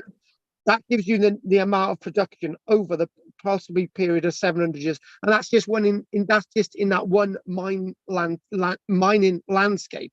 Yeah. God. So That says it can't be one family then. It's got to be either that or it was a very big family. They must have had great big muscly arms, mustn't they? and the women, they had hairy legs. Yeah, and the women. Yeah. And did they have a flame down there or some sort of torch or light or? Yeah, well, there's evidence to say that there's evidence that they had little chalk stones with oil in them, right? The problem is the oil would be absorbed into the chalk stone quite rapidly, right? So it would be better to get a nice bit of old oak, right? The oak wouldn't set alight, right? But it would be more stable in an oak bowl, or as we found on Orkney, and they found the nest of Brodgar recently, that you've got whale vertebra, right? They're actually naturally shaped. You can put oil from a whale into a whale vertebra, which is quite ironic, and you could burn that and you could use that. So yeah. Right. Would if the stone? You're right about the chalk absorbing the oil or fat or whatever. Yeah. Would that then burn by itself? You would need a wick, wouldn't you? Well, would you? Don't know. Coal doesn't need a wick, does it? No. So interesting. Oh, Andy, it's just too interesting. I mean, I was assuming there'd be some sort of wick, yeah, like an oil lamp. But do you know what? When Pat was asking a question, then I don't know. My head, I don't know. I must be hallucinating. I thought she said, "Were the trains down there or something?" I just couldn't get that. Right, okay. They were very advanced. But they were very advanced, yeah, very advanced. Oh, and also maybe Andy, you can imagine, right? It's just one family doing all this, right? He's got this idea that there's people living on the other side of the earth, right? So, and then he gave up after he went down the 15 meters. He said, "Oh, we'll sell this," and we'll just tell him it's from Australia, and everyone will buy it. This is where Stig of the Dump comes from, doesn't he? He dug a hole down, and the guy next door came through. And he said, "There are, yes." I would have employed a few terriers like my dog. He'd dig down, no problem. Why not? Yeah. Right, you know what, guys? Right, we're having a break. I've had enough. All right then. Yeah. Right, we're 10-minute break. 10-minute break, and I'll be back. Okay.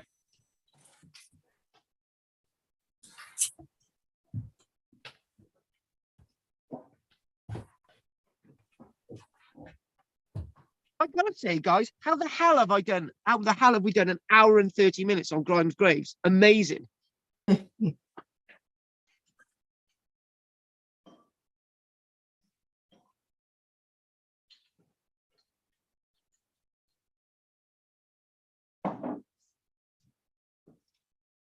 Having been down there and seen inside of one, I could understand.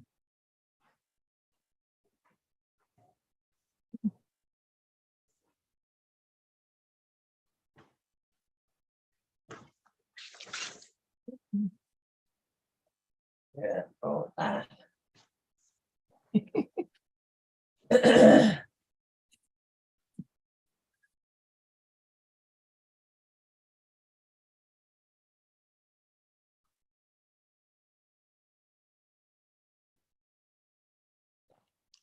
It's a lovely sunset out today. I'm looking at. Beautiful tonight. It's gone now from mine. The doors behind me were lit up with the sunset as it went down in the east. Yeah. Well, And it's now it's set. almost gone down, but there's still colours on the water reflecting from the right. sky. It's really beautiful. Yeah. Mm. Lovely evenings. I mean, some evenings are better than others, aren't they? I mean, it's always nice, but Yeah. summer, it's beautiful tonight. That the front windows there are looking almost due east, and so Yeah. consequently, Yeah. at sunset, it's always really Really lovely. bright. Yeah. Mm.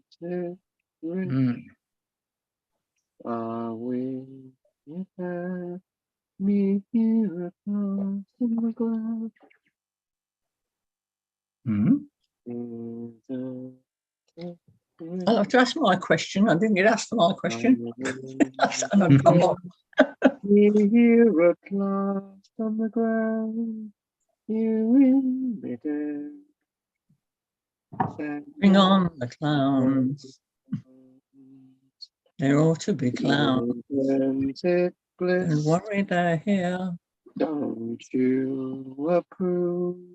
One who keeps tearing around, one who can't move.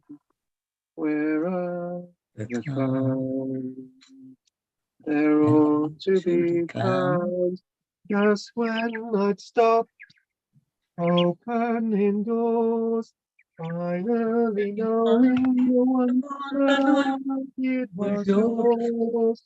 Making my entrance again with my usual flair. Show No on one my was mind. No No one is there. Don't you love fun? My fault, I fear. I thought that you'd want what I want. Sorry, My my dear. dear. But where are the clouds? Send in the clouds. Isn't it rich? Isn't it queer? Losing my time in this late in my career. Where are the clouds? Right, little bugger. I'm still waiting for my tea. But Anne, what were you trying to ask earlier on? I beg pardon? You were going to ask a question. I was. It wasn't very important. I didn't make. Oh, I'm sure it was important. You changed the movement of the talk. Go on, give us this now. What I was thinking was, you're saying that mining was something that was revolutionary, so they were doing some things very differently. And mining, as we know from lots of times of knowing anything about it, it's a very dangerous pastime. Yes. I'm not saying other things wasn't dangerous, but I wondered whether there was any evidence from bones or anything showing that they had different types of accidents because of it. Do you know what? The only way we can answer that is no, actually, right? You know what, right? I'm going to answer that question. I'm going to go outside. There is an answer to that question. and you don't need bones from human beings to work out how difficult the work was. And I'm gonna do that. Yeah, I was to thinking about answer the that question. accidents that it would cause and the injuries that would, you know, the community was having to support them with food, but I would have thought there are going to be more people with injury who perhaps couldn't do as much because of the kind of work they were doing. Yeah, there is a way. There is a way to answer that question. Is that right? Yes, and I will tell you after the break.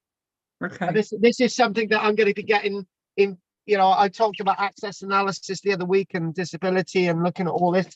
Like that's all part of that. Well, I'll answer that. I'm just going to my tea is going to be done now, so I'm just going to pour that. You used to see in Greece when you years ago when you went, you'd see the older men who were walking around and they would be crippled, walking and struggling, and that was because they were sponge divers and had basically got the bends or got some illness. But that I haven't seen any for a long time because they don't do it anymore, basically. But I do remember in sort of like the 1970s being out there and seeing several of them on the islands. Yes, you're right, Andy. I used to see them on Cyprus. Yeah, so I'm sure you're right. There must have been injuries, and people, you know, must have, like you said, been well, either left to die or supported. And it would suggest that the society there must have been civilized enough to support the miners. Therefore, we would think that they would support injuries as well. Yeah. But really interesting. Good question.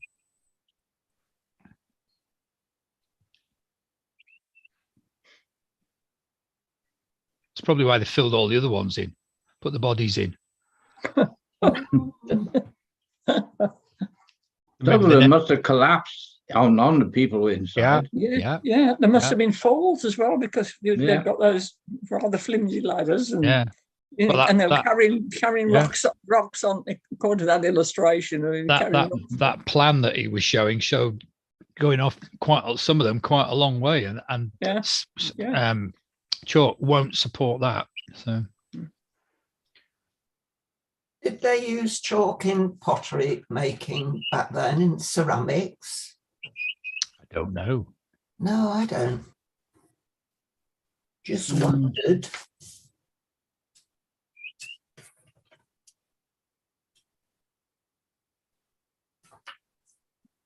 Yeah, they used China clay to make pottery. Yeah. Which was not chalk. No. It was crystalline.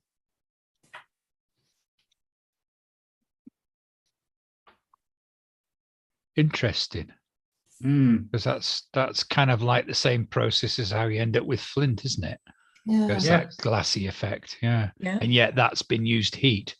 Because I had a quick look on Wikipedia about flint when you were talking about that, because I'm thinking, no, it's got to be like heat, it's got to be volcanic. He's right. It's sedimentary, and you're thinking, how? So did I. I did exactly the same. I looked to see what flint was made of. How? And they did say it's sedimentary. But you think, how does it end up in nodules then? It can't possibly be sedimentary in my view, but there we are. No, that's what they said. But they did say that they don't know exactly how it forms, don't they? Thinking, that's right. Yeah. Yes. A volcano blew up sedimentary rock and made it into nodules. Well, mostly where you see rock of that nature, which is so hard and brittle, that has been formed with high heat, like obsidian, pressure, it's heat, pressure. But there we are. Maybe the nodules got rolled as it was going along, made into lumps. Maybe it's a result of a glacial deposit or something. Very old one. Who knows? Yeah, I've got visitors here, right? And one of the visitors has just stabbed himself in the leg. So I have to. I'm not doing that yet. I'll sort that out. Right. What else was I going to do? Oh yeah, I still got to do the ducks. Hang on. Keep talking, Andy. Right. Okay. Thank you. Oh. I've been trying to find this article about this thing in the Isle of Man, but every Ah, source of the Isle of Man archaeology news, there's nothing on it at all. oh, how Mm. strange. I didn't know they made harpoons out of flint. Oh no, I didn't Did know you? that either. I've got Oh, they made the point of them out of flint. Yeah. flint implements Right. Mm. Yeah. from my library. From the library. Yeah, Magdalenian harpoons. Oh wow. Mm. Oh, they're barbed as well. That's Oh. really Yeah. that's clever. Mm. Mm. Wow. Yeah, oh, the different, I mean, it's a whole book of And where were they made? Were they implements. Orcadian, did you say? Magdalenian harpoons. Magdalenian. Where's that from then? I don't know. Magdalenian. Don't know that one. But I guess God, it's somewhere on the coast where they've got whales. But, I would oh, I'm presuming they're big enough to do whales. They might Yes. just be fishing, of course. But Mm. yeah, so many different shapes and sizes for different uses. no, I never knew they did that with it. No. Mm. Mm. Yeah, and it tells you how to make the implements. It's a very good book. All our library books are very good. They really are.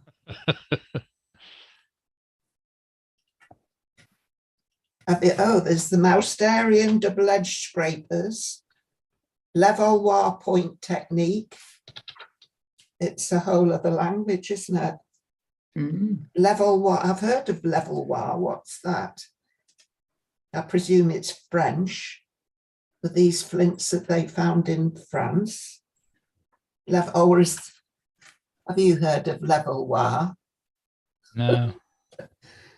Levallois. Oh, wow. Ooh, there's a lot to it.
Oh.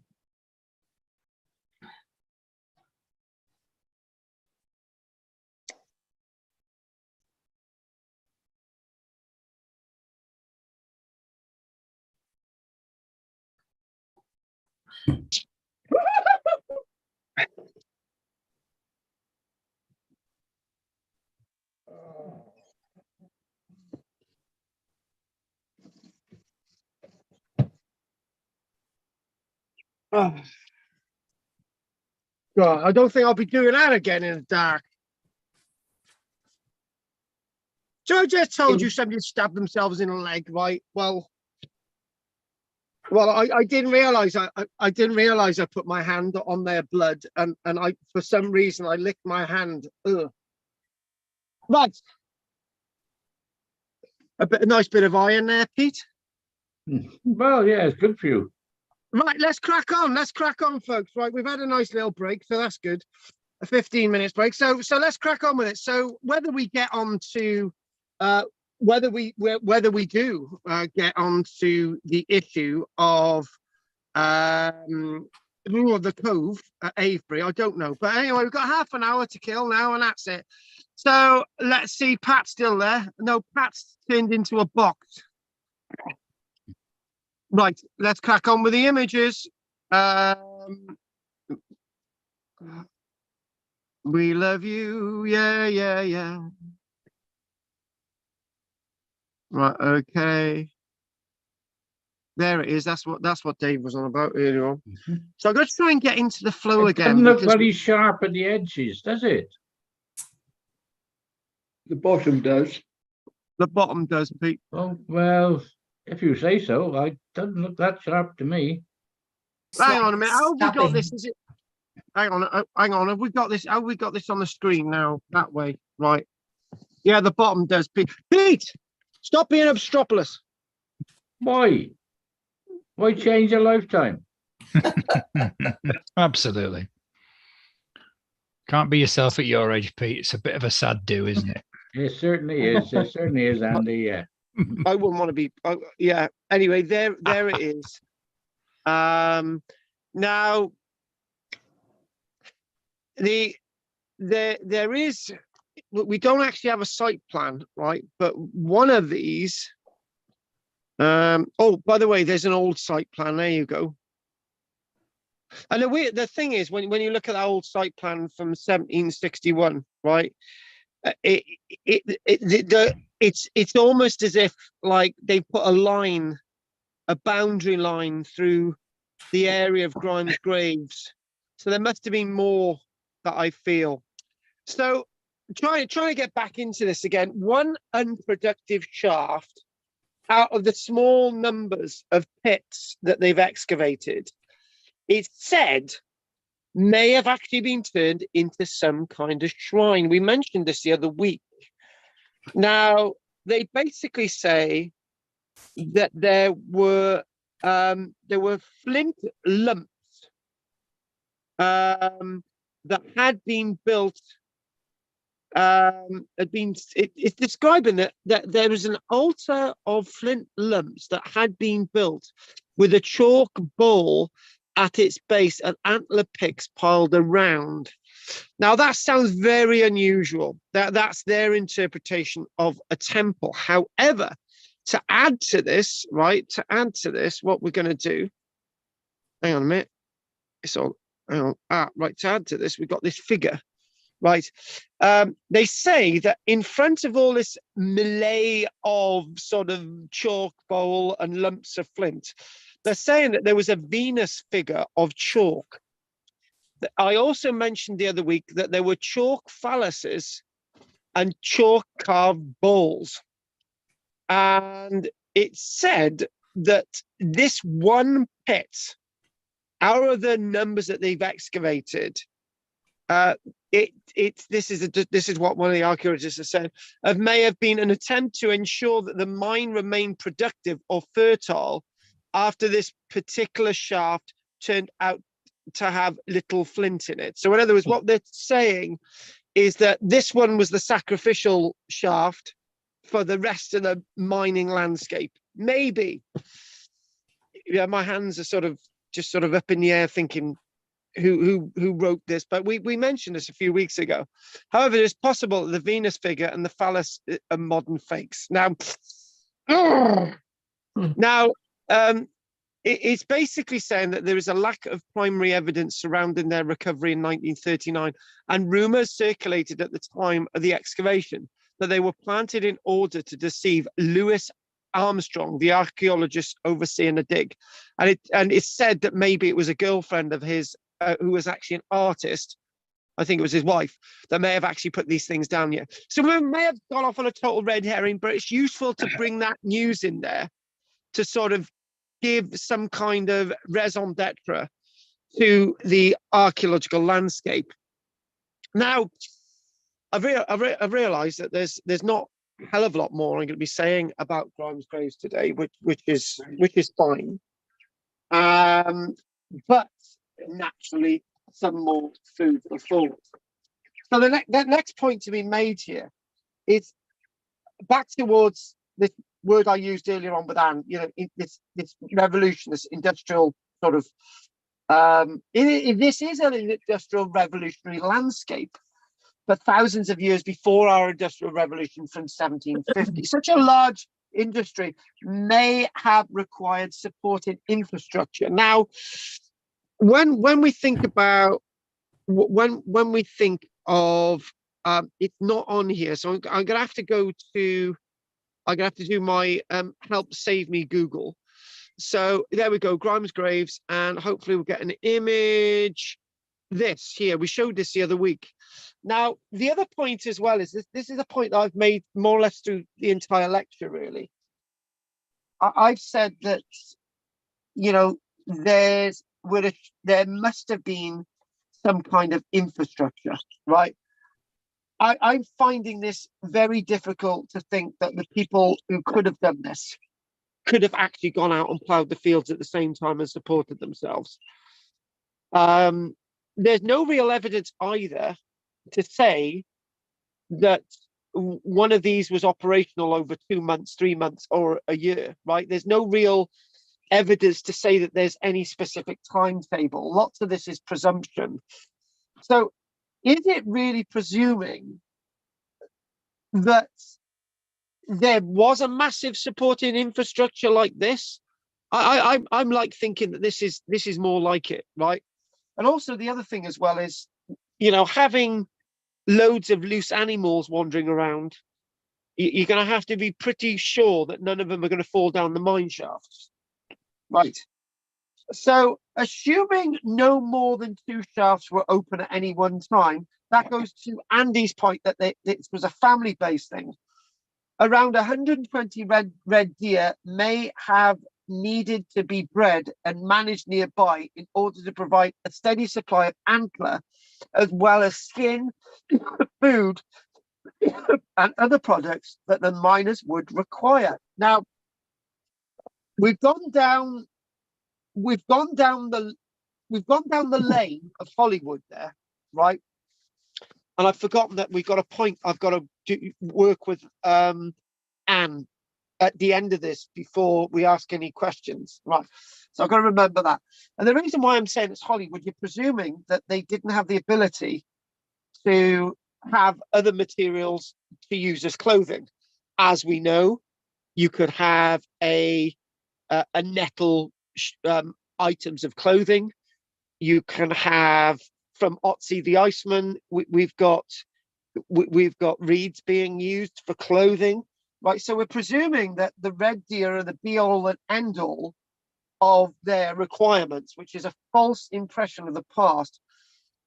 Alternatively, the mines may have been worked intermittently by local farmers, as happened in many early metal mines during the Bronze Age and the late Iron Age.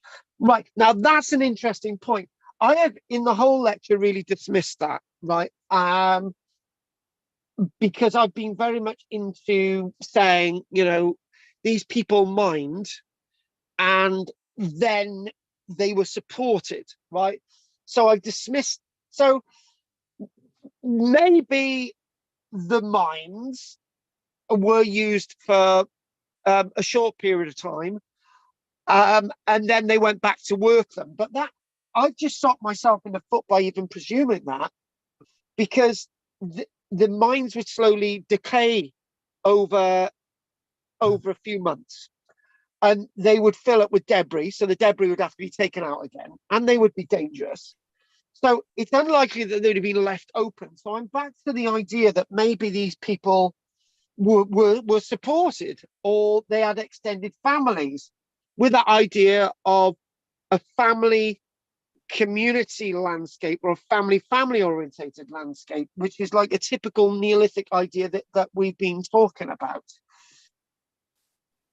We haven't mentioned what we're going to do, right? This was not part of the lecture, but what I'm going to do is I'm going to type in Kisbury flint mines. Here we go, Kisbury flint mines, right? Owned by the National Trust. I've been there. And it said that there are the flint mines. Oh my God! I've been to, right. I've gone off on a tangent. Right, this is Kisbury in Sussex. Right now, this is a 4,000 plus year old, 4,500 plus year old flint mine at Kisbury, right? which is later enclosed by a hill fort, right? And what am I seeing here? I'm seeing that they didn't flatten these out.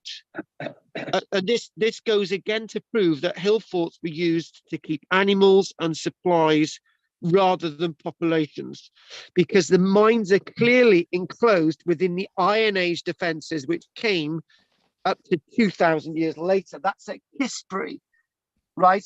Now, Kisbury in Sussex were just as important as Grimes grave. And there were many very local sources of flint which were exploited on the downs elsewhere. So this idea that there's, just Grimes graves and maybe one or two other mines, there's lots of mines. So that gives me the impression that the population was much, much bigger with having all these supplies of flint axes, Andy jesting with us earlier on, saying, I'm going to type in another site now. Andy jesting earlier on, basically saying, the family's been mining here for generations, and now no longer is flint required.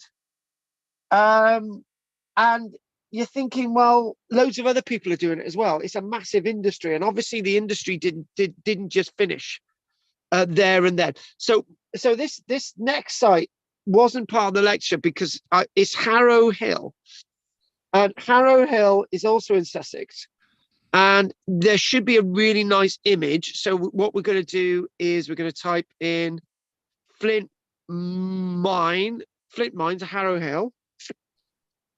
I got a really good illustration in the book. There are the flint mines at Harrow Hill, and interesting enough, later on, they have, that's the my God, they're different. Look at that at Harrow Hill.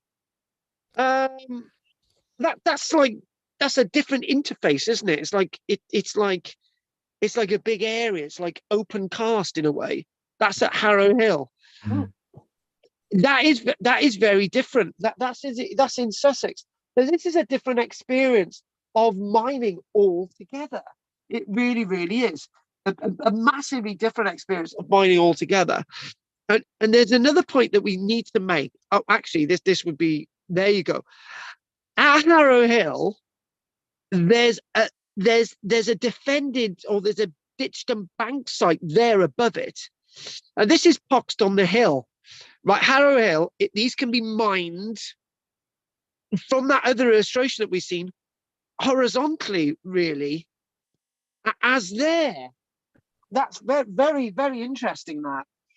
So, how when we think again back to our Grimes graves, if we go back to the illustrations, and I'd love to look at these sites again, but if we sort of go again and we look at that, and however it's probably relevant that Grimes graves was close to the very rich soils of the fens, and forest clearance here would rely on local products.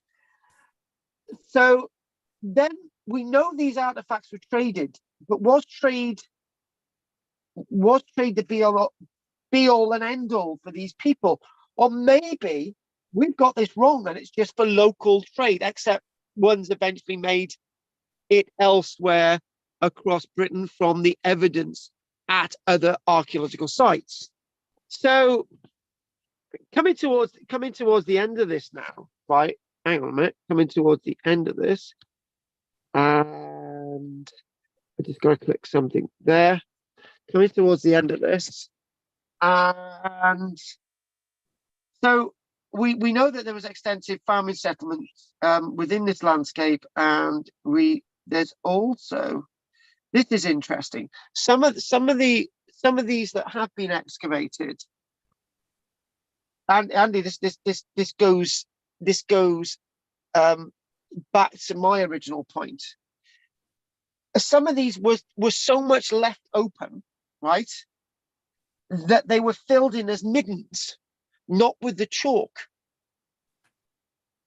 In some cases, animal bones have been placed into here and they date from the Bronze Age, right? We've got cattle, sheep, and pig bones, evidence in some of these shafts that had actually been clearly left open, and evidence that people grew barley, wheat, and peas. That's an interesting point. We don't need to debate that anymore.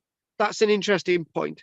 Going back into these shafts again, and finally, the last point to make: Grimm's graves, as we know, you know, there were extensive excavations there in 1868, but not many were done.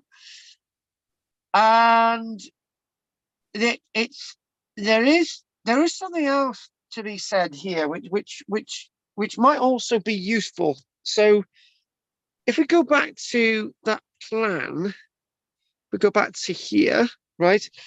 It says Grimes graves, as the holes in the ground around it was not known in the time between the mine's abandonment and so we've not, what we're saying is obviously in 1870 we don't really know what was going on. It said, however, in the 1700s there was a priest who suggested that the holes were left by Vikings, going back to this Grimes graves things, and an amateur archaeologist suggested a century later that they were the remains of a fortress of the Celts. But they eventually became excavated by William Greenwell in 1868, and we finally understand them to be the Grimes graves of today. And the final point I'd like to make is that if we show you this plan from above, and Pat will remember and Pete will remember that we parked the van there. There's the little building. We walked over to there, right? We went down English Heritage. It is open to the public, and it is possible to descend a 9-meter ladder and explore one of the shafts. There is a small exhibition area, and this is the only one open in the whole of Britain. It's said as well that the full English Heritage reports on the excavations of Grimes graves in 1971, 1972 are available online. And Philip Hardin, later to appear in the TV program Time Team, dug the site each summer from 1972 to 1968. And since I didn't know Philip Hardin was a doctor, but he's now a doctor of archaeology. And there you go. And I do believe that Philip Hardin, 73, is still an active archaeologist working for Bristol University. And there you go. So on that note, that's my Grimes graves. We've got 11 minutes, and I might just mention a little bit about the cove, and then we'll call it a day. But what I'd like to do is I would like to go back to one of the other images, and let's maybe go to there. Right. Okay. Anne, you did say something earlier on. Can you ask your question again? Because I've written this down wrongly. What was your question, Anne? My question was about the injuries or the different kind of injuries that would cause by them moving into a different area of work, which is quite dangerous, and whether there was evidence of different injuries. Right. Okay. Well, I would say that we don't have the human remains, Yeah. but personally, the way that, I mean, Andy made a point earlier on, right? And this is really relevant. Andy made a point earlier on. So if we go to the answer why, maybe, hold on a minute. I've got a better illustration here. It shows these really narrow, right? The answer to hang on. If we look at that, we can imagine these really narrow spaces, right? So the answer to disability, the answer to see that these people had problems, was actually the space that they're working in, right?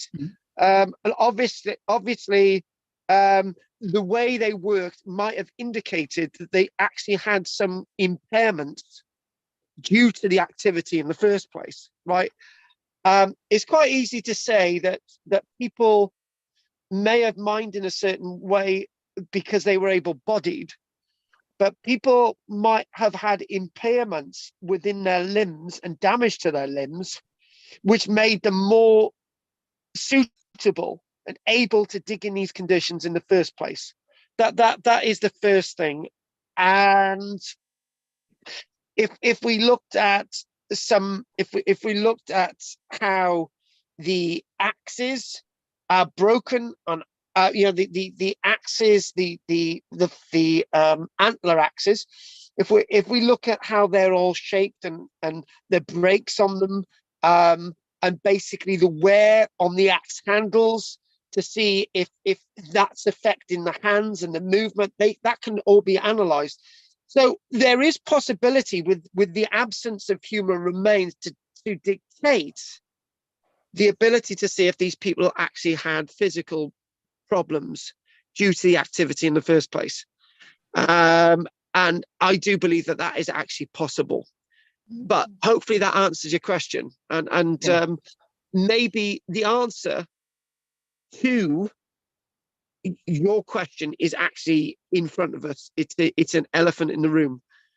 You know, what we presume, we think we know, right? What I want to do is I want to get another illustration of Grimes graves to really answer that question, right? Let's just go to these ones online to see if we can find one to illustrate my point, because you know it's caught on the cuff there.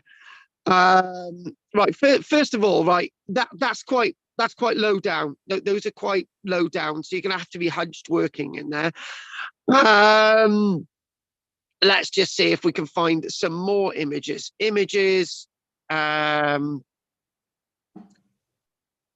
Right, okay, images. You can see people get problems going down there anyway. It was a specific person and a specific person's build to work down there. And what if you know, there you can get an idea, right? You can get an idea of scale. You know the scale.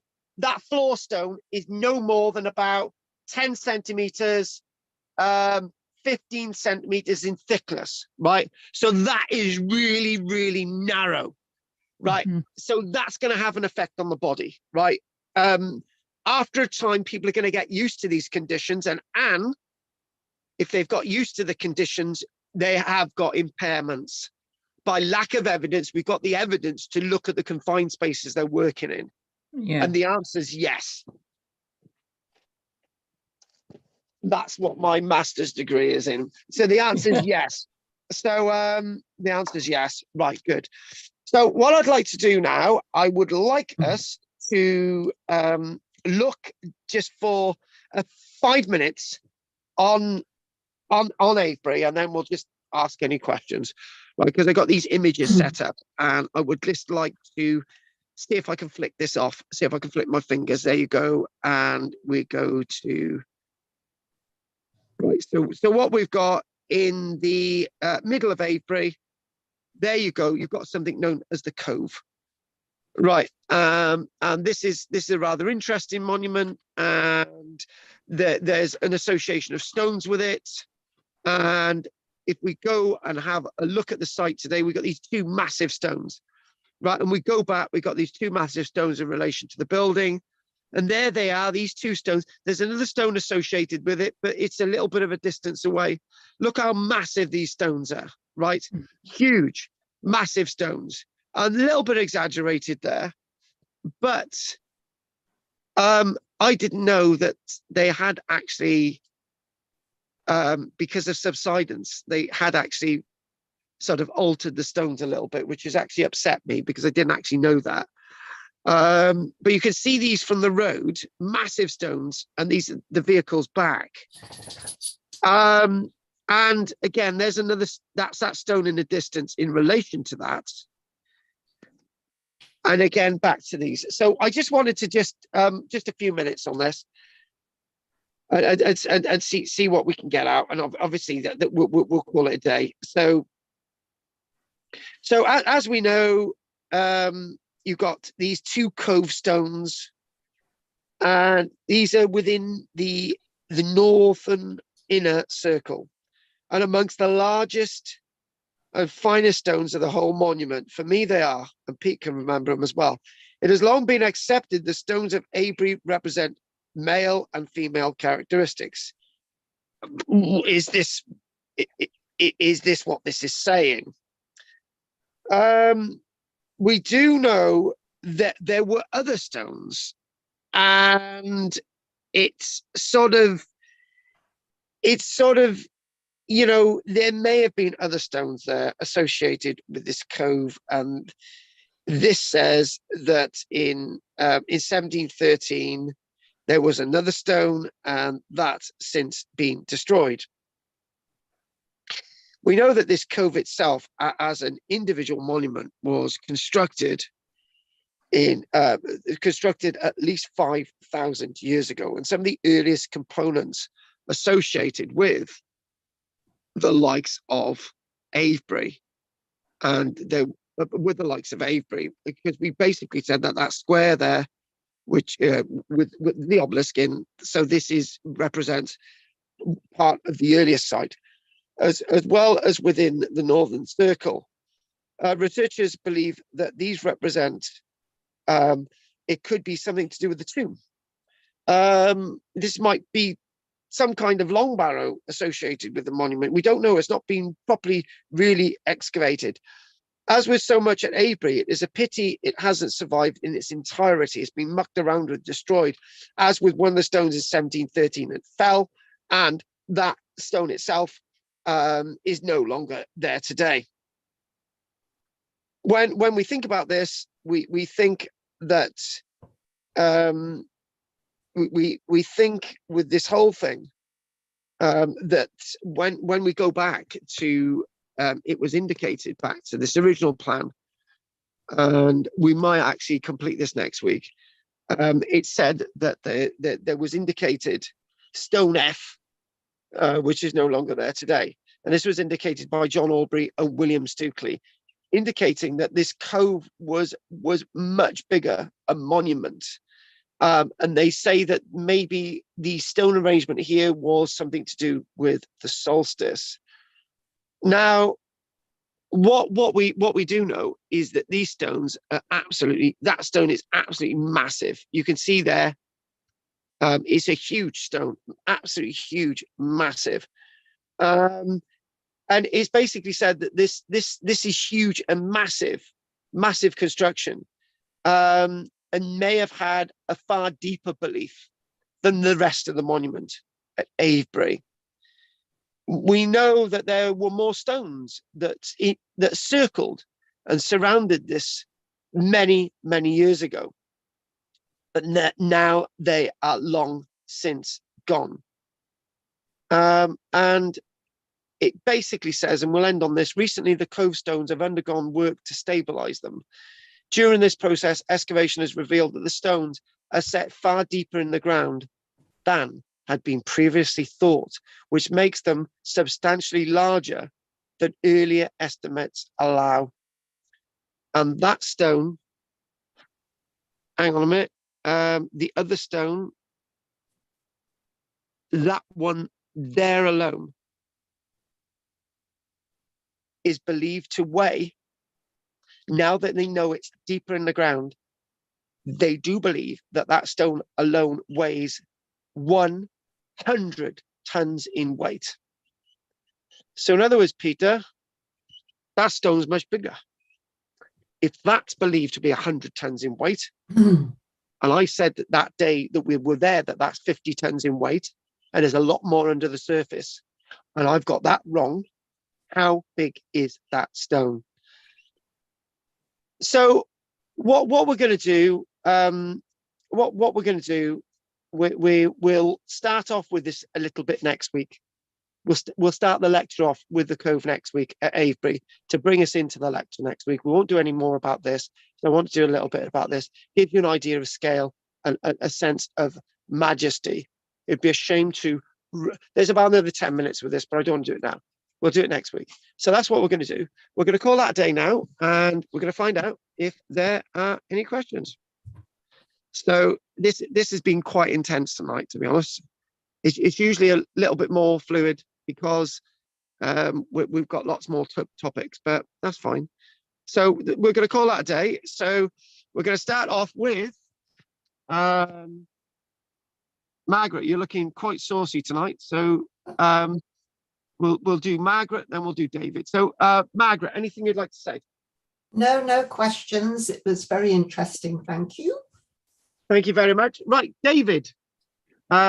Very wise with his light on, like me. David, anything you'd like to say? No, thank you. Good night, Brilliant, all. Oh, Bye, good night, David. David. See you David. next Good week, night. David. Night, David. Night. Right, who have we got now? Right, because I missed out Anne earlier on. Anne, so what would you like to tell us? Only that I found it fascinating. I found it really interesting, the mines and absolutely in the different ladders. It seemed that there was so much detail in it tonight. Very enjoyable. Thank you. Detail within detail. Boxes within boxes. Yes, that worked. Peter, thank you. Peter.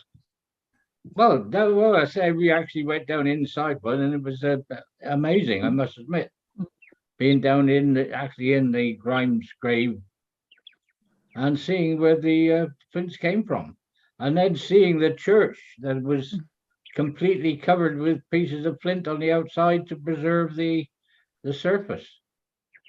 That was a very strange day seeing that fort, Pete. Yeah, it was.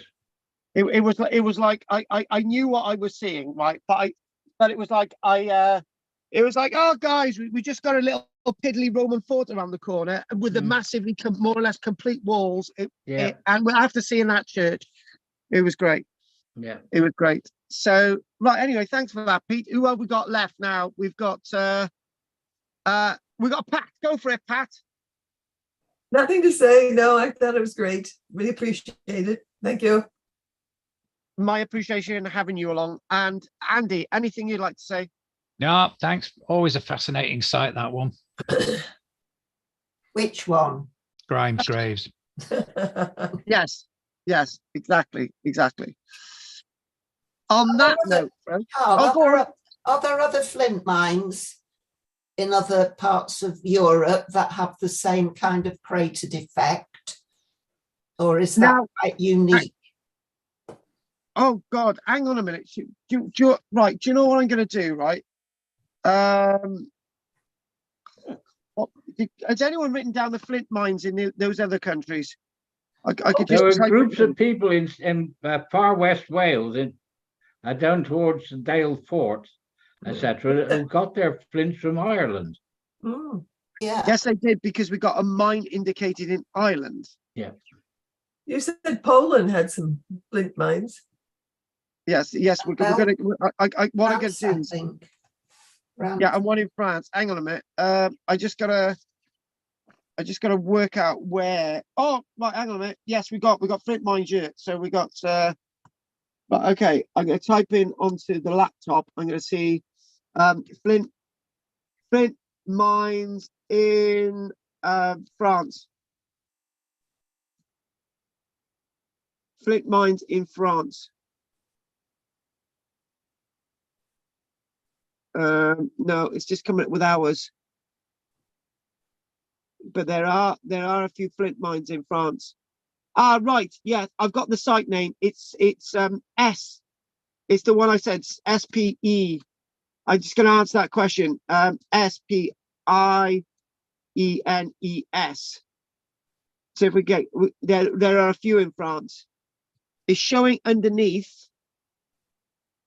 I think your question about is it pockmarked is actually quite a very that's actually a leading question. Aerial view. That's quite and they look very similar underneath. And I do have an aerial view. No, the landscape is different. It's not. It's flat. There's something. It's some slight undulations, but it looks very flat. Which then bids the question: why are ours not flat? Yeah. It might be farming, it might be agriculture. Very good question. So the site to look at, because it's all underground stuff on here. It's a UNESCO World Heritage Site. It's SPIENNES in France. And I'm looking at the World Heritage Site, and it's there is right, okay, right. Right, it's not right. Okay, I can show you this now. Right, if you can all get on, hang on, from the other thing. Hang on, let's show there. Basically, it's basically a flat landscape, if you can see it, right? And there's one or two bits of things indicated, but these looks like more monuments. It's not pocked like ours, so it's a completely different landscape. So that is a leading question. That's quite a good question to be asking, because why are ours pocked and theirs ain't? But then again, that's just one site in France. It could be completely wrong. Look it up. Yeah, might be the method of mining, just a different way of mining. Well, they are French. They're always different, aren't they? They're all, the women are different. They always smell of garlic, and they got hairy arms. But they dress well, don't they? Of course, you would know that. The problem is they dress well to cover up their hairy arms. And they always wear tights because they got hairy legs. Right, there you go. On that note, is there anything Pat or Andy or Margaret or Anne or Peter wants to say? No, thanks. No, I'm going to buy a razor. Oh, right, I always knew you were French. I always knew you were French. You got the female ones now. Right, on that note, right, if there's nothing else anyone else wants to say, it's been a delight. Thank you, Pat, Andy, Peter, Anne, Margaret, and everybody else watching, and everybody else who knows me. Thank you very much. I'll see you all next week. And Peter, see you Bye, tomorrow. all. Bye, everybody. Bye. Take care, bye. Take care, guys. Bye. Good night. No night. No night. No night. No night. No night. That was 10:08. Oh my God, I didn't look at the chat box. Is there anything in the chat box? Nothing in the chat box. 1, 2, 3. Nothing in the chat box. 4, 5, 6. It's my OCD. It's like I'm looking at the screen. Written words. Oh, don't forget to like and subscribe. Like and subscribe. And every bit of support is very grateful. And if anyone else wants to join these classes, I'll put the link in down below. And I will put in www. It's karl-james Langford archaeology.weebly.com. If anyone wants to join these classes and become a part of these classes, if not, there's merchandise down below as well. You can get merchandise. I'll put that on there as well. So anyone on there, just keep on. We'll put the merchandise. Thank you very much for watching. Night. Take care. Diolch yn fawr i chi.